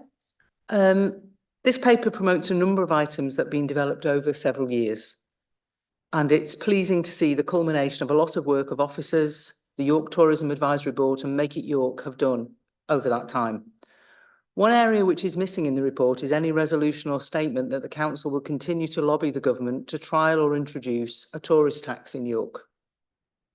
Residents consistently raise this suggestion. It could be a great source of revenue. Does the Labour Party still back exploring the tourism tax? The Liberal Democrats are clear that we do not want to see cuts in the vital work of Make It York and Visit York. The Tourism Advisory Board and the strategy is led by Make It York. So how do the commitments within the strategy fit with Labour's proposed £25,000 cut to Make It York's budget? Because the capacity across Make It York and CYC are already at an all-time low. So we need to put ourselves where you have put us, Simon and Catherine, in the leadership in this tourism strategy. Thank you, Councillor Widdowson. I'm sure Councillor Kilbane will be quite happy to speak to the items that you raised, because I think we've got some good news for you. Marvellous. I'm glad you're ready to hear it. Off you go, Councillor Kilbane. Oh, thank you. I wasn't actually going to speak very much on this one because you've heard enough from me already, but I will address Councillor Widdowson's points towards the end. And I wasn't going to speak very much on this one because, as Simon has pointed out, you know, this isn't our strategy. This is genuine co-production led by and dominated by the businesses that work in tourism in York. So Tourism Advisory Board is full of great people who run attractions, large and small, in the city, but actually also groups who represent local people who visit those attractions and go to those attractions or advertise those attractions. So, you know, it is a broad range of people. I'll pass on your criticisms of the strategy to them, Councillor Widdowson, at the next meeting, and I'll get their response. back to you. So it would be remiss of me not to do a bit of an Oscars here and just thank all the people that have been involved in the production of it. Obviously, Simon and Catherine. Simon's done, in particular, sorry, Catherine, but Simon's done quite a lot of work on this over the years, developing it and pulling it all together. There is the Tourism Advisory Board itself and all the members of that, and greatly appreciate their input. I think Brendan Patterson at the University of York St John deserves a special recommendation for pulling it all together, but also for coming to scrutiny and answering the questions that were put to him honestly and openly. I think it was a new experience for him and one that he'll remember for a long time, but it was a very positive aspect. And also Helen Apsley, I know she's moved on from her job at Make It York, but Helen did most of the work along with Brendan in pulling this together, and Simon, obviously. Make It York have had an input as a body, but also York Bid gave us some very constructive feedback on it as we were going through, and all of those things have shaped the report that you see in front of you, including our own scrutiny. Although I noticed that what was raised at scrutiny was, why are we using the word local HUD? And it's still there, isn't it? The word has got through. It's not because I particularly like it. I'm telling you, I was quite happy for it to be changed, but that is it an Americanism? I don't know. It's still there anyway. In terms of the York and North Yorkshire Local Visitor Economy Partnership, Make It York already works very closely with the tourism agencies in North Yorkshire. So I think moving into that will be quite a smooth process, hopefully, because they already work together quite a lot. And I think, we talk about the 2 billion for it's worth to the York economy. For the North Yorkshire, York and North Yorkshire economy, it's 3.2 billion and 60,000 jobs. And some people who live in York work in tourism in North Yorkshire and vice versa. So it's really good actually to see those sort of borders breaking down as we enter the age of a combined authority and maximising what this fabulous county has to offer. I used to come here myself as a kid for days out, and now I'm living here. So actually living the dream in York and North Yorkshire. So it's great that that's happening. It's a serious industry that we've got here, and a great industry that we've got. In terms of the Make It York funding, I'm desperately trying not to make reference to the Lib Dems budget amendments in this meeting. No, we'll save that for Thursday. But what Make It York is charged with doing is standing on its own two feet eventually, and they are doing a really good job at getting there. I think Sarah Loftus in particular, since she took over what was a bit of a basket case. I'm not saying that was related to the previous administration; they just happened to be in charge at the time. She has managed to get on top of that and start sorting it out. And it's almost one of those. It's almost like being a councillor, isn't it? It's one of those thankless tasks where people always criticise, but very rarely praise for when you're doing things right. And I think actually, I think they've got a lot right and Make It York, and they are starting to get themselves to a point where they can stand on their own 2 feet, which will be great. And I think we consult with them about what we're doing in terms of the tourism tax. Obviously, or a tourist levy, or a bed levy, or whatever you want to call it. Obviously, at the moment, it's a voluntary thing, so you have to bring the hospitality industry with you if you're going to be able to introduce it. And when we came into administration, we found a little bit of mistrust between the hospitality association and people who run hotels and politicians. They didn't really have, well, they didn't distrust us, but they didn't trust us.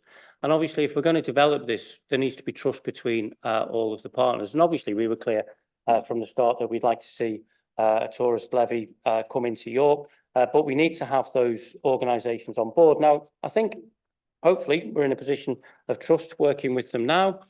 So we are well down the route of exploring those options. So there are some surveys that are being done. There's already been some Vox Pop type surveys been done. We've been in discussions with various people in the industry. We're going to have a presentation from Manchester coming over to the next York bid, I think, to talk about what's going on there.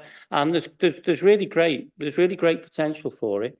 And what we're finding is that when we talk to tourists about it, and when we talk to locals about it, they're happy with it and they think it's good. And actually, they've got a really high ranking of where York is. So I think we're hearing very, very positive news about the potential for introducing it. But I don't want to jump the gun and I don't want to presuppose what's going to happen, because the industry has to trust us, and they have to trust us that that when such a thing comes in, we're not going to use it in a way just to shore up our really terrible budgets, and that it will be actually spent on things that benefits York, both for tourists, and the industry is very keen that it benefits locals as well. So that making sure that it is hypothecated, if you like, into those areas, because the pressures that we're under financially are just enormous. So hopefully, you know, that hopefully we'll have some good news on that we can bring forward. But yes, clearly we've been in discussions since we were elected with the industry.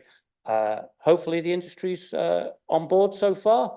It's not, by no means is it a done deal, but we're well on the way, and you know, it's certainly an aspiration that we hope to fulfil. Thank you, Councillor Kilbane. Good to hear, and no surprise, get out there, talk to some people and see what you can do, and we're doing it, aren't we? Marvellous. Right, so next thing that I would like to draw your attention to, everybody, then, is the recommendations for this report that are on page 443 and 444. And I'm going to read out under paragraph 10, I'm going to read out A, because it does ask for referral to full council. So thank the TAB, which is the Tourist Advisory Board, for their work in preparing a New York tourism strategy, and recommend strategy to full council so that it can be adopted on behalf of the city.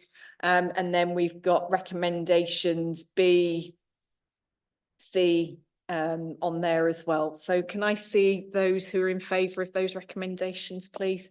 That's unanimously approved. Again, thank you, everybody, and thanks, Simon and Catherine, for coming along, being with us this evening. Right, our next item then is item number 9, Children and Young People's Plan 2024 to 2027. And we have Martin Kelly and Neil McVicker here to speak to us about that. So once we've sorted out the name tags, very good. And please go ahead. Thank you. Thank you, Chair. So the first report is the Children and Young People's Plan. It's a partnership document and is supported by the strategic safeguarding partners. It sets out our shared ambition and priorities for children and young people in the city. Niall has done a tremendous amount of work on this and is going to take us through the report. So as Martin's context suggests, it is a very heavily partnership-driven plan. Children and Young People's Plan, as you'll note in the report as well, were previously a statutory requirement. They are no longer, but many local areas choose to continue to have a Children and Young People's Plan because it is a really good way of marshalling the resources of an entire area, an entire city around some shared priorities. It's not at the exclusion of other priorities, but these are key things that we're saying we want to achieve for the city. As you'll note in the report, the plan itself has been developed heavily in partnership. The multi-agency task and finish group came together, reviewed data, joint strategic needs assessment, and critically what children, young people and families tell us what their experience is like living and growing up in York. Heavy co-production as well about the values that sit behind how we work across all partners in the city, caring together and trusted. And ultimately, what we're trying to do is make sure that the building blocks needed for children and young people to thrive are here in York, and that children and young people feel a sense of belonging in York as well, because we know the value that can bring. It has been on a roadshow around various different strategic partnerships, forums, Health and Wellbeing Board, the Safeguarding Partnership, as Martin has mentioned.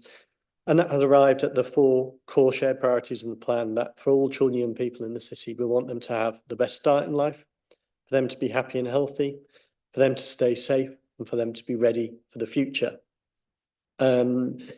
It's a plan that cuts right across our strategic landscape. It will sit with the Safeguarding Partnership for oversight and assurance, and that will happen on a 6-monthly basis, a full assurance, or on an annual basis. Annex B in your papers describes how we will know what difference we're making. It includes a data set. Obviously, that only tells some of the story. So again, we will be coming back to what children, young people and families tell us. We'll be looking to provide a check and a challenge across the system. This is not just the council's plan. This is not just the council's responsibility. This is a responsibility of all partners in the city, and that all partners should be able to articulate the contribution they are making towards it. The plan itself is provided within Annex A, and you'll notice towards the end of the plan, it includes a number of provocations, which I would encourage everybody to look at, everybody to reflect on about your role within the delivery of this plan, and something that we would ask all partners to do, and we are doing that. Just for your information, this is something which will be used in lots of different forums, and for your assurance, there is a plan on a page version which will be developed, which will be easy read as well. It's something that I could talk at even greater length about, but I'd welcome any questions or comments around the plan. Happy to take those and recommend the plan to the executive for agreement.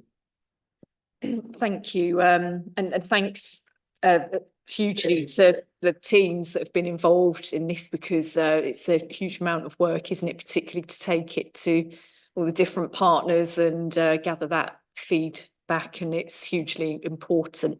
So can I just see who would like to speak on this, please? Yeah, Councillor Widdowson, do you want to go ahead then? Thank you. Thank you, Chair. This report builds on the work that was started under the previous administration, and it's good to see that this is being continued. It's important that the partnership working, which is brought together at the CYSCP Development Day in March 23, ensures that there are strong links between statutory partners, council, police and NHS, as each has a significant role to play with protecting young people. The report shows the importance of early intervention and tackling these issues before they get out of hand.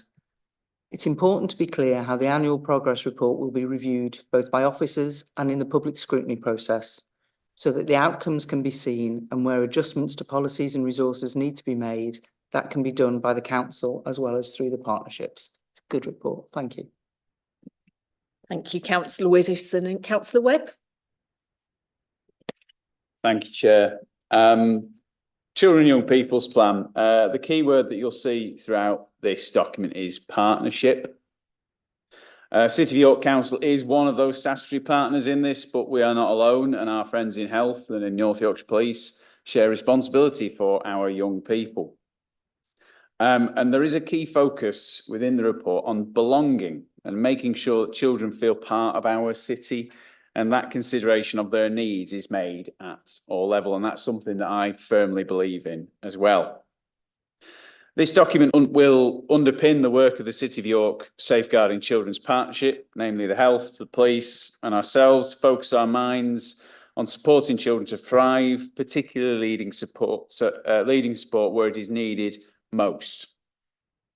And you'll see towards the end of the covering report a section on the way children and young people have been involved in the development of the plan and will continue to be involved moving forwards. And yes, Councillor Widdowson, the previous administration were also involved, so thanks. You will also see in the plan a specific focus on children's rights and a link to the Children's Rights Tools Kit. And I'd very much appreciate it if people really did take a look at that. And I certainly recognise that following the old Liberal Democrat administration's problem with respecting rights, that this is a key component of what we do as a city. We need to improve people's views of rights, and that I think starts with young people, but shouldn't be at the exclusive of councillors. So whether we're talking about the best start to life by supporting fetuses pre-birth through to their mums and dads, or supporting children to access the right support, get the right support at the right time, or working with our schools to help young people thrive, this plan brings all of that work together. And I'll finish, as Neil did actually, with the questions at the end of the report to partners. As a York family, what will your service do to support children and young people in our city? Because we need to work together on this. We need to all work together as a York family and make a difference to young people's lives. Thank you. Thank you, Councillor Webb. Yeah, so if we can have a look at the recommendations then, everybody, that are on page 492, 17 and 18. Can I see those who are in favour of those recommendations to accept the report? Thank you very much. That is passed unanimously, and thank you for everything that you're doing and have done and will continue to do. So just keep going. Thanks very much, both of you.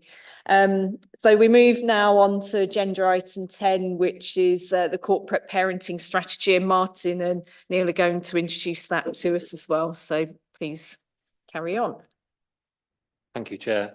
So arguably one of the most important roles of anybody that works within and for the council is to be a corporate parent. It's a role that we all must take incredibly seriously. It's a journey that we're on in terms of improving our approach to corporate parenting. And I'm pleased to say that a recent visit by Ofsted, who completed a focused visit on care leavers, certainly demonstrated the fact that we've made considerable progress in this area. And we're very pleased with the feedback that we've received. This document is as I've said, one of the most important documents that we've got in terms of looking after looked after children and supporting those that have left care who have previously been looked after. The corporate parenting strategy sets out how we will commit to and fulfil our responsibilities, as well as providing the ambition that we want as a city for this particular group of young people. Niall, who again has done a tremendous amount of work on this document, is going to talk us through the report. Thanks, Martin. So as you'd expect, it's something that we have developed with care experienced young people. The strategy itself reflects on some headline feedback from children and young people through the biannual You Matter survey. But we've engaged through the Children in Care Forum, the Care Leavers Forum, and our corporate parenting advisors as well in shaping the strategy and ensuring that it reflects what matters most to them. It sits in the context of the previous strategy that we described. It sits within the wider aspirations that we hold about how we work with children and young people and how the city provides them with a sense of belonging. A real strong thread that you'll see within the corporate parenting strategy is the importance of networks, relationships and family, often where that may have been disrupted for these children and young people, and how we can support them to develop the relationships that they need through their life. Martin's mentioned some of the progress that we've made already through work to develop the corporate parenting board and the responsibility that holds on behalf of the council in relation to corporate parenting. We will be reporting back on progress against the corporate parenting strategy through the corporate parenting board annual report, the first of which ever produced by the council was produced last year. There is an annex, in Annex B, there is an action plan. I would give a slight health warning that it is a live plan. Obviously, with the timings of the papers for agendas like this, as you would expect, that has developed and will continue to develop over the lifetime of the strategy to make sure that it's focused on delivering the priority areas that we've identified. I want everybody to be coming your way as well with the sense of their shared responsibility within this. Sometimes it can be seen that corporate parenting is a responsibility of the corporate parenting team within children's services.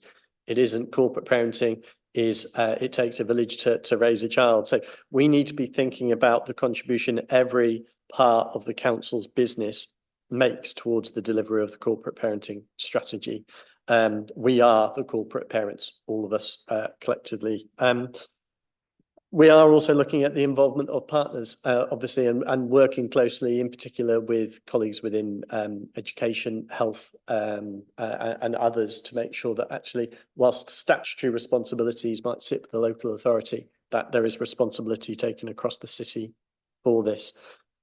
So with that said, I'm happy to take any questions or comments in relation to the report, but I would be recommending that to the executive for agreement. Thank you very much, Neil. Can I see who'd like to speak on this, please? Councillor Widdowson, do you want to go ahead? Thank you, Chair. York has we welcome the report. It's a good report. York has positively booked the national trend and managed to reduce the number of looked after children with a very clear programme focused on working with families, professionals and their action plans. The importance of focusing on happy and safe rather than safe has seen great progress in the outcome of these plans over the last few years. The virtual head has become a more integrated with the corporate parenting board, which shows the interest in good academic outcomes. The connections with apprenticeships has been positive and will be worth continuing. The work to ensure more continuity of social workers by having more permanent and fewer agency staff is visible. Overall, the Lib Dems really support this work and it's a good report. Thank you. Thank you, Councillor Widdowson. Councillor Webb. Thank you, Chair. First, just a point on what Councillor Widdowson's just said about the number of young people in care and how it's coming down. I think it's worth pointing out. I mean, in 2019, 2020, around that time, it was around about 150 young people, give or take. Obviously, it changes, fluctuates. It ballooned up to roughly 280 by the end of that old Liberal Democrats administration. And only in the last few months has it started really to come down and start to change. So I think it is worth just correcting that slightly and just changing that focus on it. I'd like to thank officers for the report. Martin's right that Ofsted visited the council and highlighted progress that's been made in recent times. And one element of that improvement was leadership. And I think that's really, really important to make notice of. What is often lost in the hurly-burly of planning and licensing and budget amendments and the like by a lot of councillors is the responsibility as a corporate parent. It's often far too easy to say that it's someone else's responsibility. And of course, the same applies to council staff as well. And the view that because someone doesn't work directly with young people, then it's not their job to care to support. Well, it is. We are all corporate parents, and this document lays out the basis of what, as an authority, we need to be doing. It'd be wrong not to highlight financial challenges faced by the council due to austerity brought about by the Conservative and Liberal Democrats coalition government. But this strategy highlights what we are doing to support our young people despite these challenges and support our young people through these challenges as well. I'd particularly like to highlight the forward section by Annie, Cody and Abby. This document has been co-produced by care experienced people, and I hope that they recognise the importance of their contributions, and I'd like to publicly thank them for their work. It really is appreciated. Doing the role that I do, one of my favourite parts of this is being the co-chair of the Corporate Parenting Board alongside care experienced young people. And I'm really glad that in a relatively short time since the election, we've been able to make the board so much more inclusive and really start to hear the voices of those young people. It's made such a difference. And finally, I'd like to take the opportunity to say thank you to all of our local foster carers who support young people alongside us. They have in the past been unsung heroes. And moving forward, we need to do all that we can to celebrate the foster carers we have and recruit new people to join the team. So, shameless plug, but if there is anyone out there thinking about foster care, then please go to the council website, search foster care, and feel free to get in touch. You're very, very much appreciated for what you do. And I can't commend corporate parenting highly enough. It should be more of a focus for all of us as councillors. So yes, thank you, and please support the report.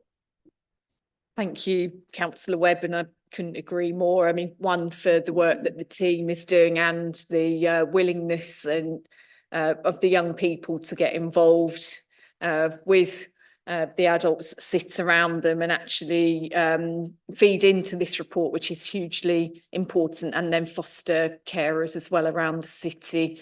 It's a really challenging role at times, but tremendously rewarding as well, and we really do value that. And as far as corporate parenting goes, I have to say that I've really enjoyed taking a young person, one of our care experienced young people, on some work trips with me, and it's been really rewarding, and I think he's thoroughly enjoyed it as well.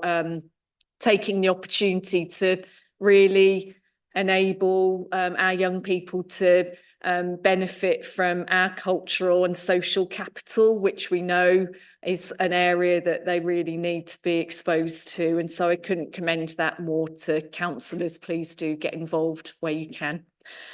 So if we look at page, what page am I looking at?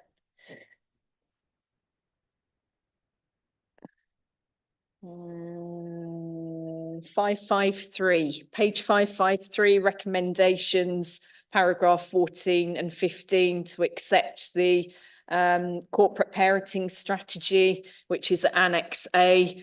Can I see those in favour of that, please? Thank you. Right, that's all of us. So another unanimous vote, and thank you for everything you're doing, and please pass our thanks back to the team. Thanks for everything. Right, next item, agenda item 3. So that's an update regarding the commissioning of the reablement service in York and the incorporation of the rapid response service. So we've got Abid, Mumtaz and Michael Melvin here to present this to us. Thank you, everybody.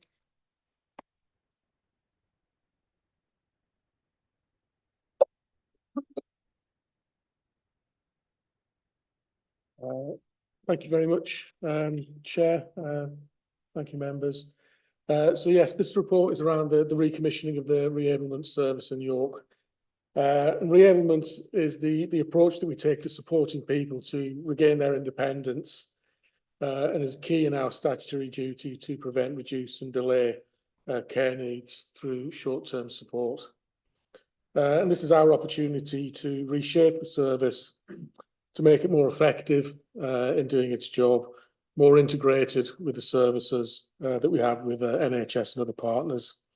And there's been an awful lot of work which has been done by officers and partners around that specification to make sure that there's fairer access to reablement across a wide range of people who we need to support. The paper outlines the benefits of this approach, both in supporting independence and also to the finances of the council. Takes an approach whereby we contract for 2 years +1 which enables us to manage that contract effectively. So I'll hand over to Abid in terms of some of the details of the paper and an update in terms of where we are in the process. Thank you, Michael. So we're asking executive for 2 things. First of all, an approval for a 6-month extension to the current contract up until the 30th of September 2024. And secondly is the incorporation of rapid response service. I'd also like to give an update with regards to procurement of where we are currently. So October of last year, executive kindly approved a tender process for our reablement service. However, the timescale slipped, and that was due to the complexities of working across partners and wanted to maximise our better care funding. The new reablement service will commence on the 1st of October 2024. So the work done so far includes the final draft of a specification, working with our internal colleagues to ensure that the service works for us, but also externally and with the NHS because it is better care funding. We've drafted and completed our KPIs, and our legal colleagues have drafted a final contract. We also have a new financial model that rewards performance rather than pays for poor performance, because currently we have a block contract arrangement. From a procurement timetable point of view, so the specification was completed at the end of January. We're hoping to issue to tender in February. Tender evaluation, contract order mobilisation in May, and service commencement in September. The rationale for incorporating rapid response into the reablement service is for several reasons. So both services, so the reablement service is a 6-week goal-orientated service, but is reviewed every 2 weeks. And the rapid response service is a similar service, but at a quicker pace, hence the name, but for 14 days. Both services are goal-orientated and short-term. And the added confusion we have at the moment is majority of the referrals go from the hospital, but because both services can do the same thing, hospitals don't quite know which service to refer to, so therefore there's a issue around poor performance. And that's replicated in the contract. So currently the HSG contract, 80% of that contract value is reablement, 20% is rapid response. So what they've done historically is just added a service on top of the service rather than actually exploring the reasons and rationale of why. And that's very replicated in the performance data that we've got. So rapid response is currently performing at 20% of contracted hours and reablement at 80%. From a contractual perspective, the reablement contract will now expire on this year, 2024, with the rapid response actually expired 2 years ago, and we've waived it ever since. So therefore, there was an opportunity to do this 2 years ago. In the paper, from a financial perspective, I put a ceiling at £1.5 million, but that is my ceiling. Currently, we spend I treat it as if it's my money. Currently, we spend 1.456 million. However, the tender will go out at 1.4 million, with the ability to flex up rather than being able to flex down, which is currently what we're facing with. I've put a 3% growth to take into consideration our changes in population, and the tender will be an open application that invites small and medium enterprises as well as a sole provider. That's it from me. Thank you, Abid and Michael, really appreciated.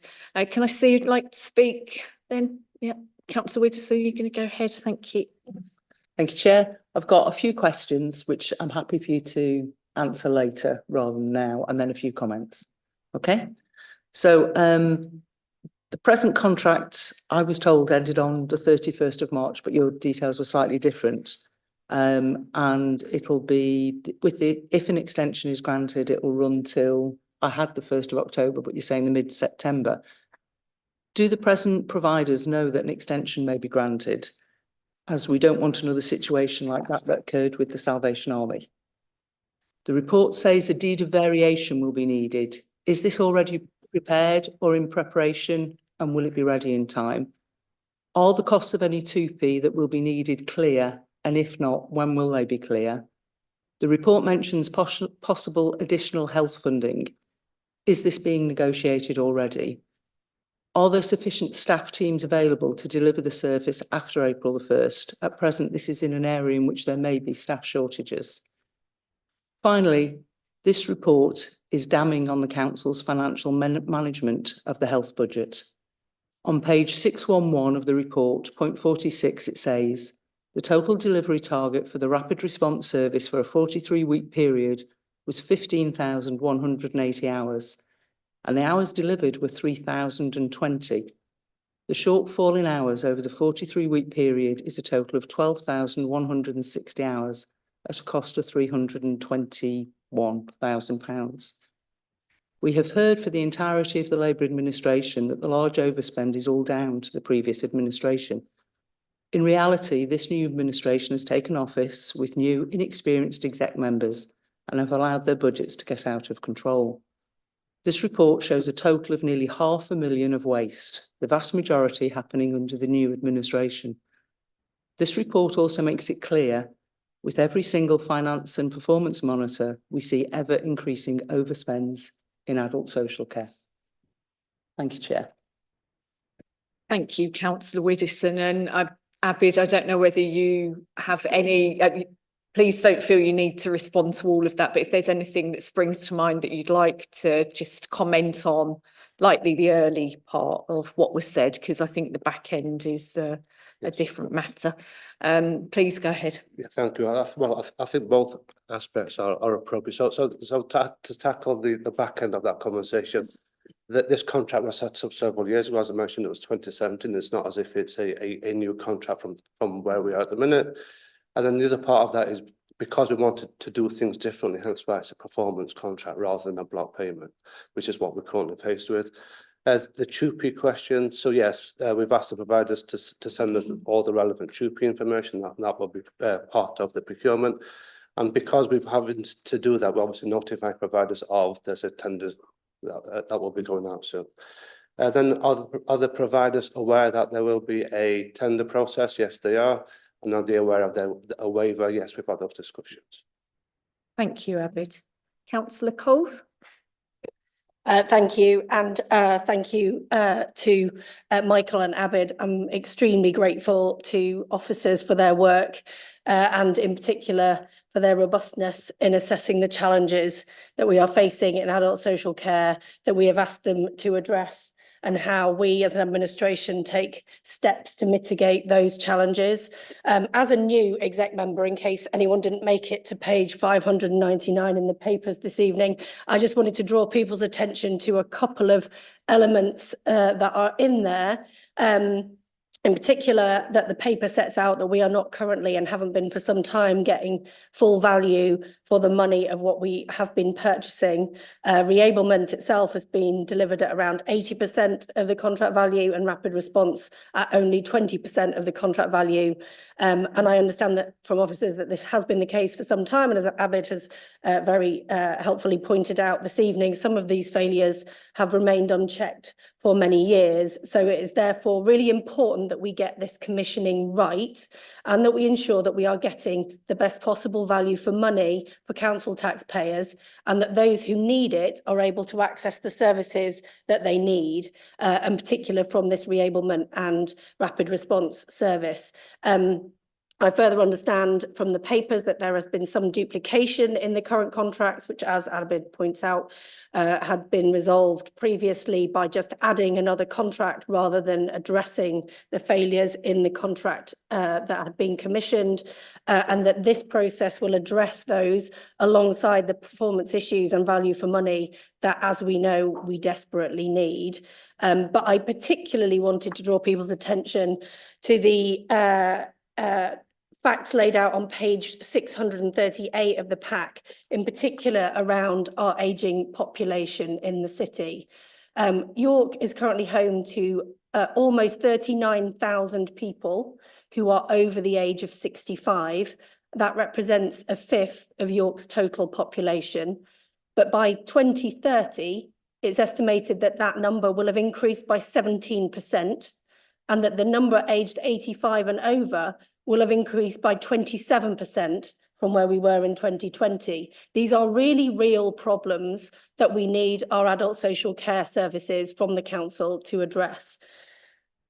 Within that population, there are increasing care needs. And again, as this very detailed report sets out, the Joint Strategic Needs Assessment for the city has also set out that in addition to those population changes, the numbers living with dementia in the city are likely to increase by 47% to over 4,000 people in the city. The numbers needing care are going to increase by 34% to over 15,000 residents. And those people who are delivering unpaid care to our residents, the amazing carers in our city, will be up by 25%.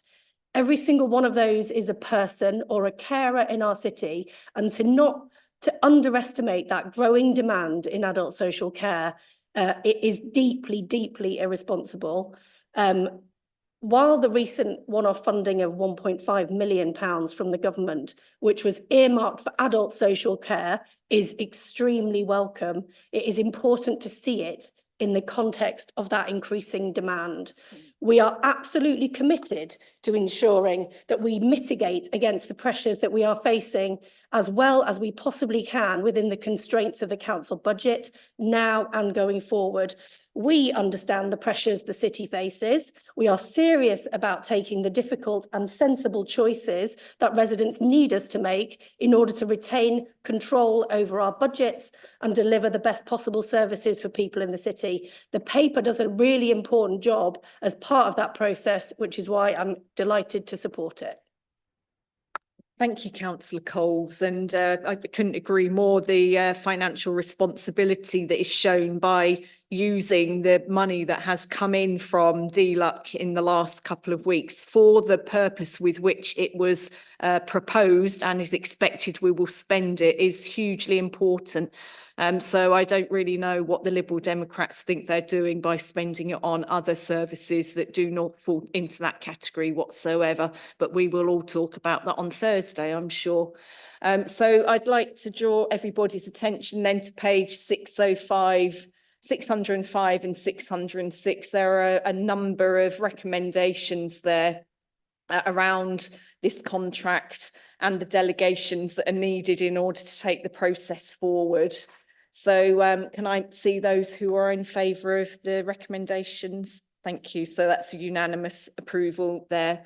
Thank you, everybody. And thank you to Abid and Michael, and thank you to your teams and everything that you're doing in what we fully understand a really challenging situation. So please send our best to everybody. Thank you. And then finally, Peter, I'm sorry you've had to wait so long. And actually, I would like to make a suggestion now that at the next executive, we turn the agenda on the head and health and adult social care and children's can go first. And we will have place, etc. at the back. So please, let's make sure we do that.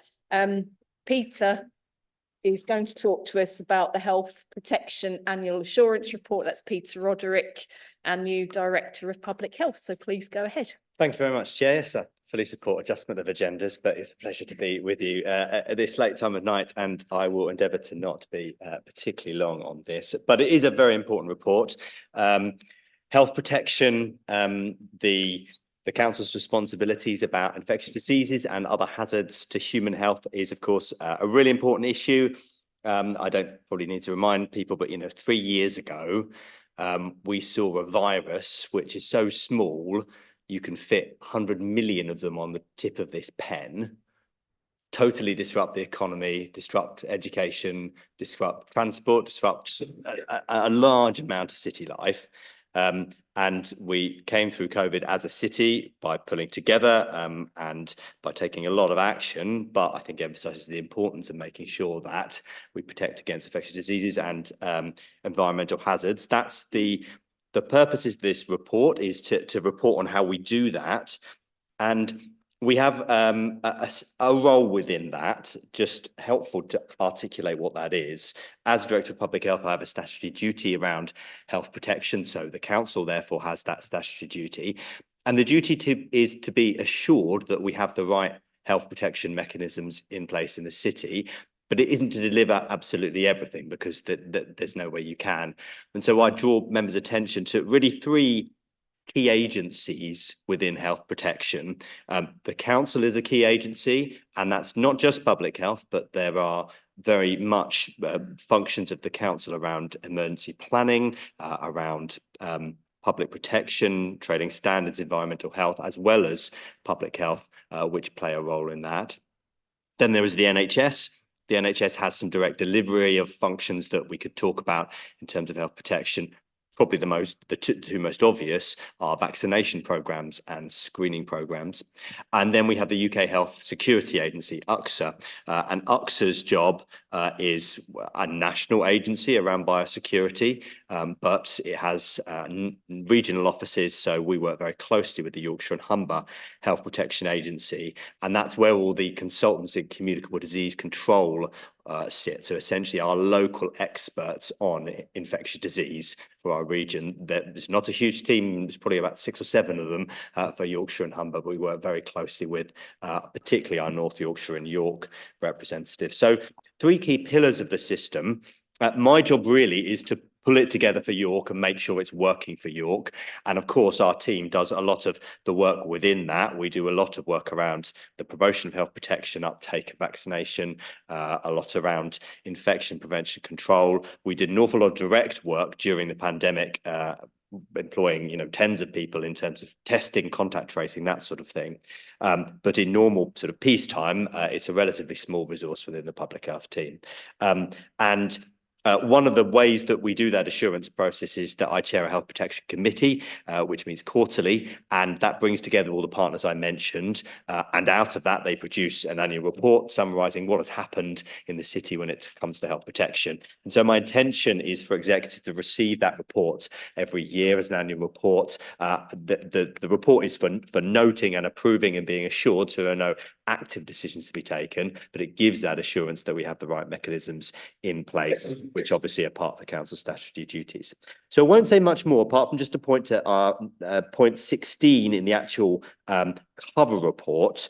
So not the health protection report that the board has produced, which is the annex, but point 16, which just goes down through a number of items that I just draw people's attention to. And I can't answer questions on these in much more detail if time would permit, or follow up by email.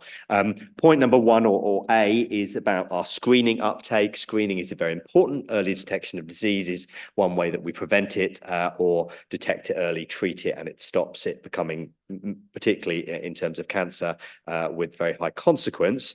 Our rates of screening programs in York vary quite considerably. We see fairly good uptake of bowel screening, not so good uptake with our younger cohort when it comes to cervical screening, not particularly good uptake when it comes to our abdominal aortic aneurysm screening program, and quite good uptake when it comes to newborn screening. So screening is an interesting one because it's something that sits there and we invite the population to come forward for it, but they don't have any symptoms. So unlike most medical care, there's not that sort of immediate felt need to come forward for a screening program. Vaccination within York, we've obviously done an awful lot around winter vaccination over the last few years. Again, we're sensing a sense of vaccination fatigue setting in with the population. We obviously vaccinated most people sort of 3 or 4 times during COVID outside of the normal schedule. But then we had all of the other normal schedules, which predominantly focus on children, but there are vaccination around secondary school age, catch-up booster programs for our student population, which is really important in York around meningitis, AWCY, and then programs in later life around shingles. We know that that's been challenged, and we particularly would point to the fact that our care worker and healthcare worker vaccination for COVID and flu this year wasn't as high as we wanted it to be. Point C is about oral health promotion. No comments made tonight on NHS dentistry, but in terms of promotion of oral health, that's what the council has its duty for. So we do a lot of work with schools and early years settings to promote oral health. So the report, I think, has some really good progress updates on work we've done there. Just on new and emerging infectious diseases. So obviously, we know about COVID, mpox, monkeypox, placed significant demand on our sexual health services about this time last year. We had a rise in Group A strep and scarlet fever, which was fairly common during a winter period to have an epidemic, but that was fairly large last year, came at a different time of year to usual, and pretty much closed down primary care for 2 weeks in terms of the front door, in terms of the number of queries. Before Christmas, we had H1N2 on our doorstep, a new type of influenza, which turned out to be not something that caused a major public health risk, but in the first week or two of that work, probably could have become so. And I would point to the fact that we had the first 2 cases of COVID in York, and then we had that on our doorstep, potential national interest with both. And actually, our levels of local working with our health protection team and the national UXA team, I felt, were very strong with the most recent one, in a way that with the first 2 cases of COVID, communication just wasn't as smooth. So I was really assured that that worked better. There are some new emerging risks around communities and health inclusion groups. We really want to make sure that our migrant and asylum seeker population gets as vaccinated as possible. And that leads on to point F around measles, our biggest threat at the moment. We're seeing upwards of 50 or 60 cases per week in the West Midlands. We've launched a big campaign around measles through schools. A letter to all schools has gone, work around comms within the media, and we've done a lot of communication with our primary care colleagues. Key message with measles, it's preventable and there's a very, very effective vaccine. And please don't turn up to a healthcare setting if you think you have symptoms and ring ahead.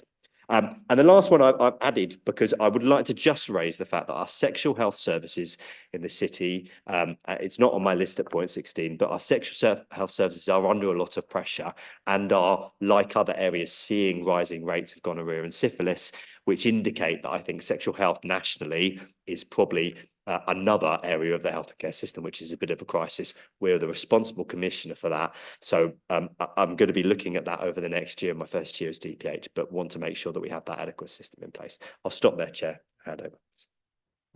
Thank you, Peter. Yeah, it's a really highly important and very interesting report, and something that we all need to learn an awful lot from, and will direct your and your department's work over the coming year, I'm sure. And it's really interesting to see you highlight those risks that are in paragraph 16 that are tremendously important. And COVID-19, who would have thought that it went the way that it did, as you said earlier when you started, the impact that that had. And we have had concern that something like that could happen again, and it is very real. So I imagine that you must rely upon having your public health reserve intact in case there is an outbreak of such an important and damaging outbreak. I just wonder if you can comment on that, please. Thank you. Thanks, Chair. Well, I think outbreaks are sudden and immediate events. So in line with a lot of other sort of council work around emergency preparedness, I think there's lots of different things we draw on at that point in terms of resources. And I would mention that within COVID, the work that we have across with North Yorkshire in terms of the local resilience forum is really important there. So we draw on that resource. I'd certainly say that as part of our public health financial planning, we're really keen to make sure that there's a reserve there to deploy against outbreak management, which happens quite rapidly. And you're absolutely right that purchasing of large quantities of PPE, testing kits, and staff to contact trace, which we can get fairly quickly, and we did, but obviously, that is a fairly costly resource, has to be there and has to be something that you can switch on fairly rapidly. So yeah, I'd support the comments around needing to have that contingency. Thank you very much, Peter. Can I see who'd like to speak, please? Councillor Widdowson, please go ahead. Thank you, Chair. I've got a few comments and a couple of questions, but I don't expect you to be able to answer the questions. Okay. So it's not rude, it's on, I don't think it's in your area. This is a really comprehensive report which covers very important areas, including vaccination rates and screening and health conditions, which you've fully alluded to. We do hope that the vaccination rates, especially for measles and flu, will increase. And I hear all the work that's going on in that. It's good to read that the positive rate for response to cancer is evident, but there's also concern that that's not the case in all areas. But again, listening to how you're targeting that, that's being addressed. And it's positive to see the attention is being paid to pockets of hidden inequality with targeted work that will take place in the future. Again, we've covered all of that. Within the report, EV charging is mentioned. Is it certain that all CYC EV charging points are live and in use, and has the council audited it? Is there any progress on the first and last mile delivery plans? It's mentioned when it's to do with air quality. And what are the plans to extend the clean air zones, and will this cover HDVs or go wider? They were questions that this report raised. Thank you. Thank you, Councillor Widdowson. So would you like to answer any of those here now, Peter? Chair, thank you. And Councillor Woodson, comments on the air quality aspects, I think very strongly relate to public health, and air quality is a huge health issue. They don't sit within the Public Health Directorate. So what I can endeavour to do is get some written responses to those, if that's okay, and we can send them through via email afterwards. Thank you. Thank you, Peter. Councillor Coles. Thank you, Chair. And huge thanks, Peter, to you and other officers for their efforts and ongoing diligence in pulling this report together, and for the work that you do as a team all the time to keep us safe, in particular, as you referred to in your remarks, responding to any and all incidents which might present any kind of threat to public health. I would start by saying that new and long-standing councillors can all learn a lot from you and your team, and we ignore your advice at our peril. I would just pick up on the point you raised about vaccine fatigue. The figures in the report are positive, but for most cohorts, but they are clearly a challenge more broadly for public health. Thank you to them, your team and the wider NHS colleagues for everything they're doing to protect residents from flu and COVID every year, particularly when we know how much pressure there is on wider health services for residents who can be vaccinated, that they please should always try and do so to ensure that they both protect themselves and other people in the city. I also wanted to welcome the work that was taking place that you mentioned in the report, that is about learning the lessons from COVID. We obviously never know when a public health emergency can arise, and it's really important that we ensure residents are properly protected should any of those outbreaks or public health challenges occur. I actually took the liberty of looking back to some of the lessons from the public health pandemic report, which was just 2 years ago. One of those recommendations was that the Public Health Director establish a York Health Protection Committee, which was responsible for ensuring the city had the necessary plans in place to respond to large-scale events, such as future pandemics and disease outbreaks and health impact of things like adverse weather events, and that we learn properly the lessons of COVID. Another recommendation was around ensuring the city was more focused on health, to address the wider impacts of the pandemic on health behaviours that some residents have picked up around, for example, alcohol consumption, but we also are all very aware of the impact it has had on mental health for a large number of residents.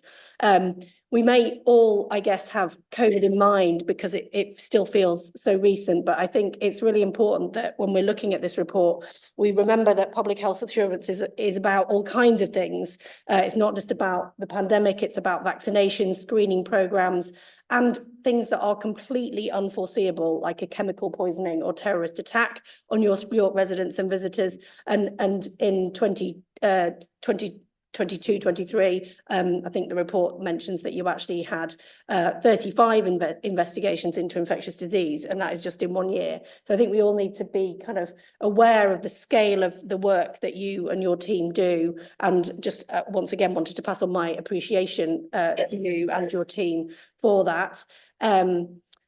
People have also mentioned measles, which obviously is a more foreseeable challenge for you and your team. And we know it's already affecting a number of local authorities in the country at the moment. And in York, something like air pollution, we also know is a real problem for the city that could escalate at any point.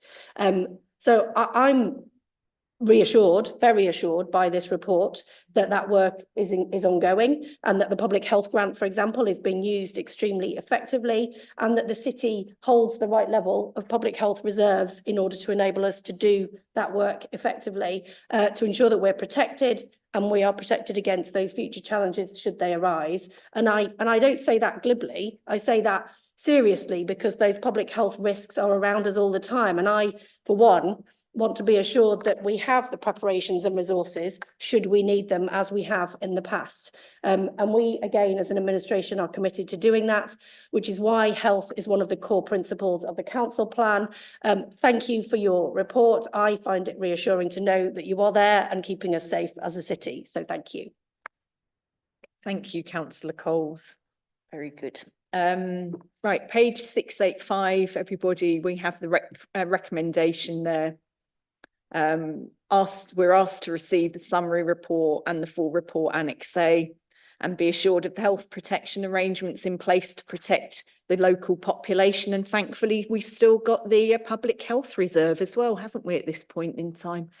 So thank you, everybody. Can I see those who are in favour of the recommendations? Right, that is unanimously passed. That's everybody in favour. Thank you, Peter, and thank you for bearing with us and right through to the end, and you can go home now. Right, so going back to the agenda, the final item, as always, need to check though, just to make sure. And urgent business, I have no urgent business, so that is the end of the meeting. Thanks everybody for your time.